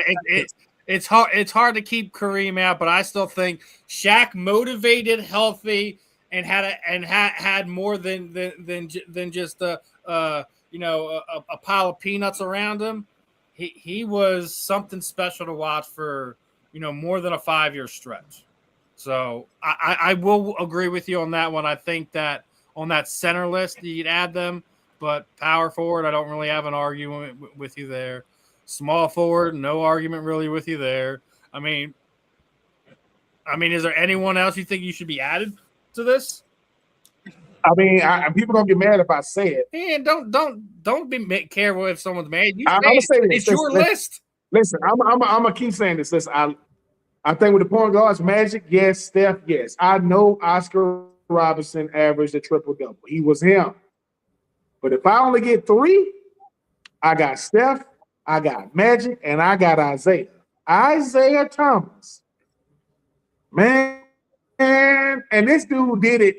He had to beat Magic. He had to beat Bird. He had to beat Mike. Because Mike, when Michael Jordan started winning is when the Detroit Pistons got older, and that's when he took over. But I agree.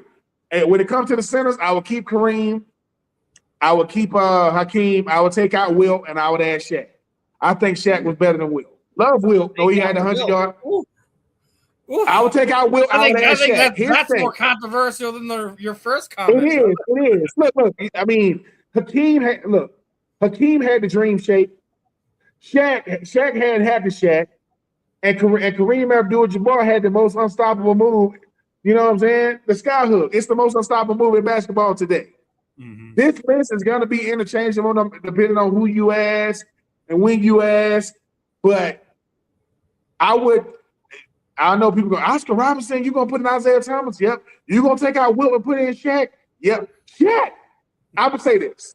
Kareem Abdul-Jabbar, to me, is the greatest basketball player ever. I think Kareem is the greatest.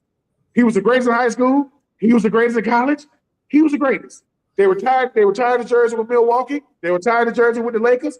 I think he went back to back national championships at UCLA, Naismith Player of the Year, Final Four. All is this. And he won 6 championships. I think he's the greatest. With all that being said, the most dominant center I've ever seen is Shaq. And obviously, I didn't see Kareem. I didn't see Will. I did see Hakeem. I ain't never seen nothing like Shaq. Listen, Shaq couldn't shoot. And Shaq couldn't shoot free throws, and he used to, man, stop it. If Shaq can shoot and shoot free throws, he'll have the most points in NBA history. But he can't shoot. So, listen, Will, may you rest in paradise. You know, you the ladies' man. It's the king, it's Kareem, and it's Shaq. And I'll down that hill. And I'll take Oscar Robertson out. I'll put in, like I said, I'll say something. And I know people that's fair enough. That's fair enough. Like I said, I pretty much agree with Marvin. The only one I thought is popping out was Hakeem. But also remember, Hakeem won back-to-back when Michael was gone. Right? Yep. Yeah, I would never argue against Hakeem Olajuwon. It was tough, man, to do that. But I'm just saying, but that's the fun of these lists. We get to have these cool little debates and see who we like, see who we don't like. I mean, for the most part, even with Ben, like it's not crazy to sit there and switch out Isaiah with. I love this. Isaiah was him now. I mean, look, Oscar Robertson was him. You average. I'm not. You know, I mean, Jerry West is the freaking logo. Why is Jerry West the logo and not Kobe? Not LeBron. Like Mike Jerry West is still the logo. Give it to LeBron or Kobe. Yeah, right. And Dwayne Wade, for those who don't know, was a bad man, boy. Bad boy. That's a bad boy right now. Marquette's finest. What, he went to Marquette in college? Yes. Yeah, hey, people love lists, man. Either one, because somebody's too high, or somebody's not on it at all. That's the way it goes, but creates conversations, keeps us talking about stuff. Looks like the Flyers and Penguins are going to overtime, as it's still nothing. No one put a goal on the board. Should be interesting over the next hour as far as that one goes. But parting shots, final words, Marvin. Yeah, man. NFL draft is over. As I said, now I'm focusing on the NBA playoffs. I'm looking forward to seeing LeBron and them boys close it out here, and then focus on beating them boys in OKC in an upset. Other than that, man, catch me, Marvin on the mic, Marvin Powell III, writing articles, doing videos for Roundtable Sports. So you can catch me multiple times a week on the Top USC podcast show with USCJ. What about you, Ben? Parting words, any final thoughts, brother? The draft has come and gone. I appreciate everybody that got drafted, or you didn't get drafted. It's only a new beginning. Put your head down and keep going to work. Make sure that you don't come in talking about what you did in college. What you did in college doesn't matter. It's what you're doing now. Marvin Powell, for Hall of Fame. My man. Appreciate you, bro. Yes, sir. The only surprise I really had from the draft was the Heisman runner-up. Was it Diego Previlla?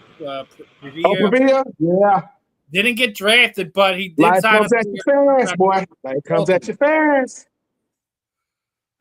They say he threw a lavish draft party, like something over the top. No, yeah, he apparently had a multiple-day draft party, didn't have his name called, had all 32 team hats out there, the whole nine, and didn't get drafted. That's something that's going to stick with him.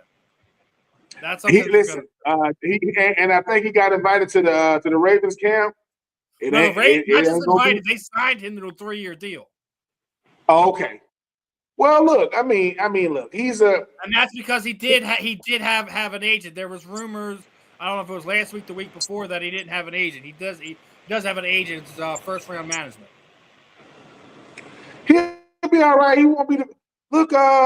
If Brock Purdy is the greatest Mr. Relevant of all time, be the greatest undrafted, be the first. He's the first ever Heisman Trophy runner-up to go undrafted. Go out there and prove him wrong. Now you ain't gonna prove him wrong with the Ravens. They already got their guy, but you'll get a chance to hopefully have a lasting career. You using the fuel, young man. There's an injury or something. He can make his mark. Yeah. Well, we'll see what the future holds for Diego. Again, glad he landed in Baltimore. That was my only real true surprise of the draft. Other than that, I think it was a great week of sports. I always love catching up with you guys. Talking NFL, NBA, MLB, everything in between. I didn't quite get to all the topics I wanted to, but listen, the NFL draft was going to rule the night no matter what we did. So, hold on, guys. We'll have more great content from us here on the South Florida Tribune here on the Fan in the End. But as for tonight, I'm Steve. That's Marvin. That's Ben. This was another episode of the Fan in the End. Catch you later, guys. Peace out.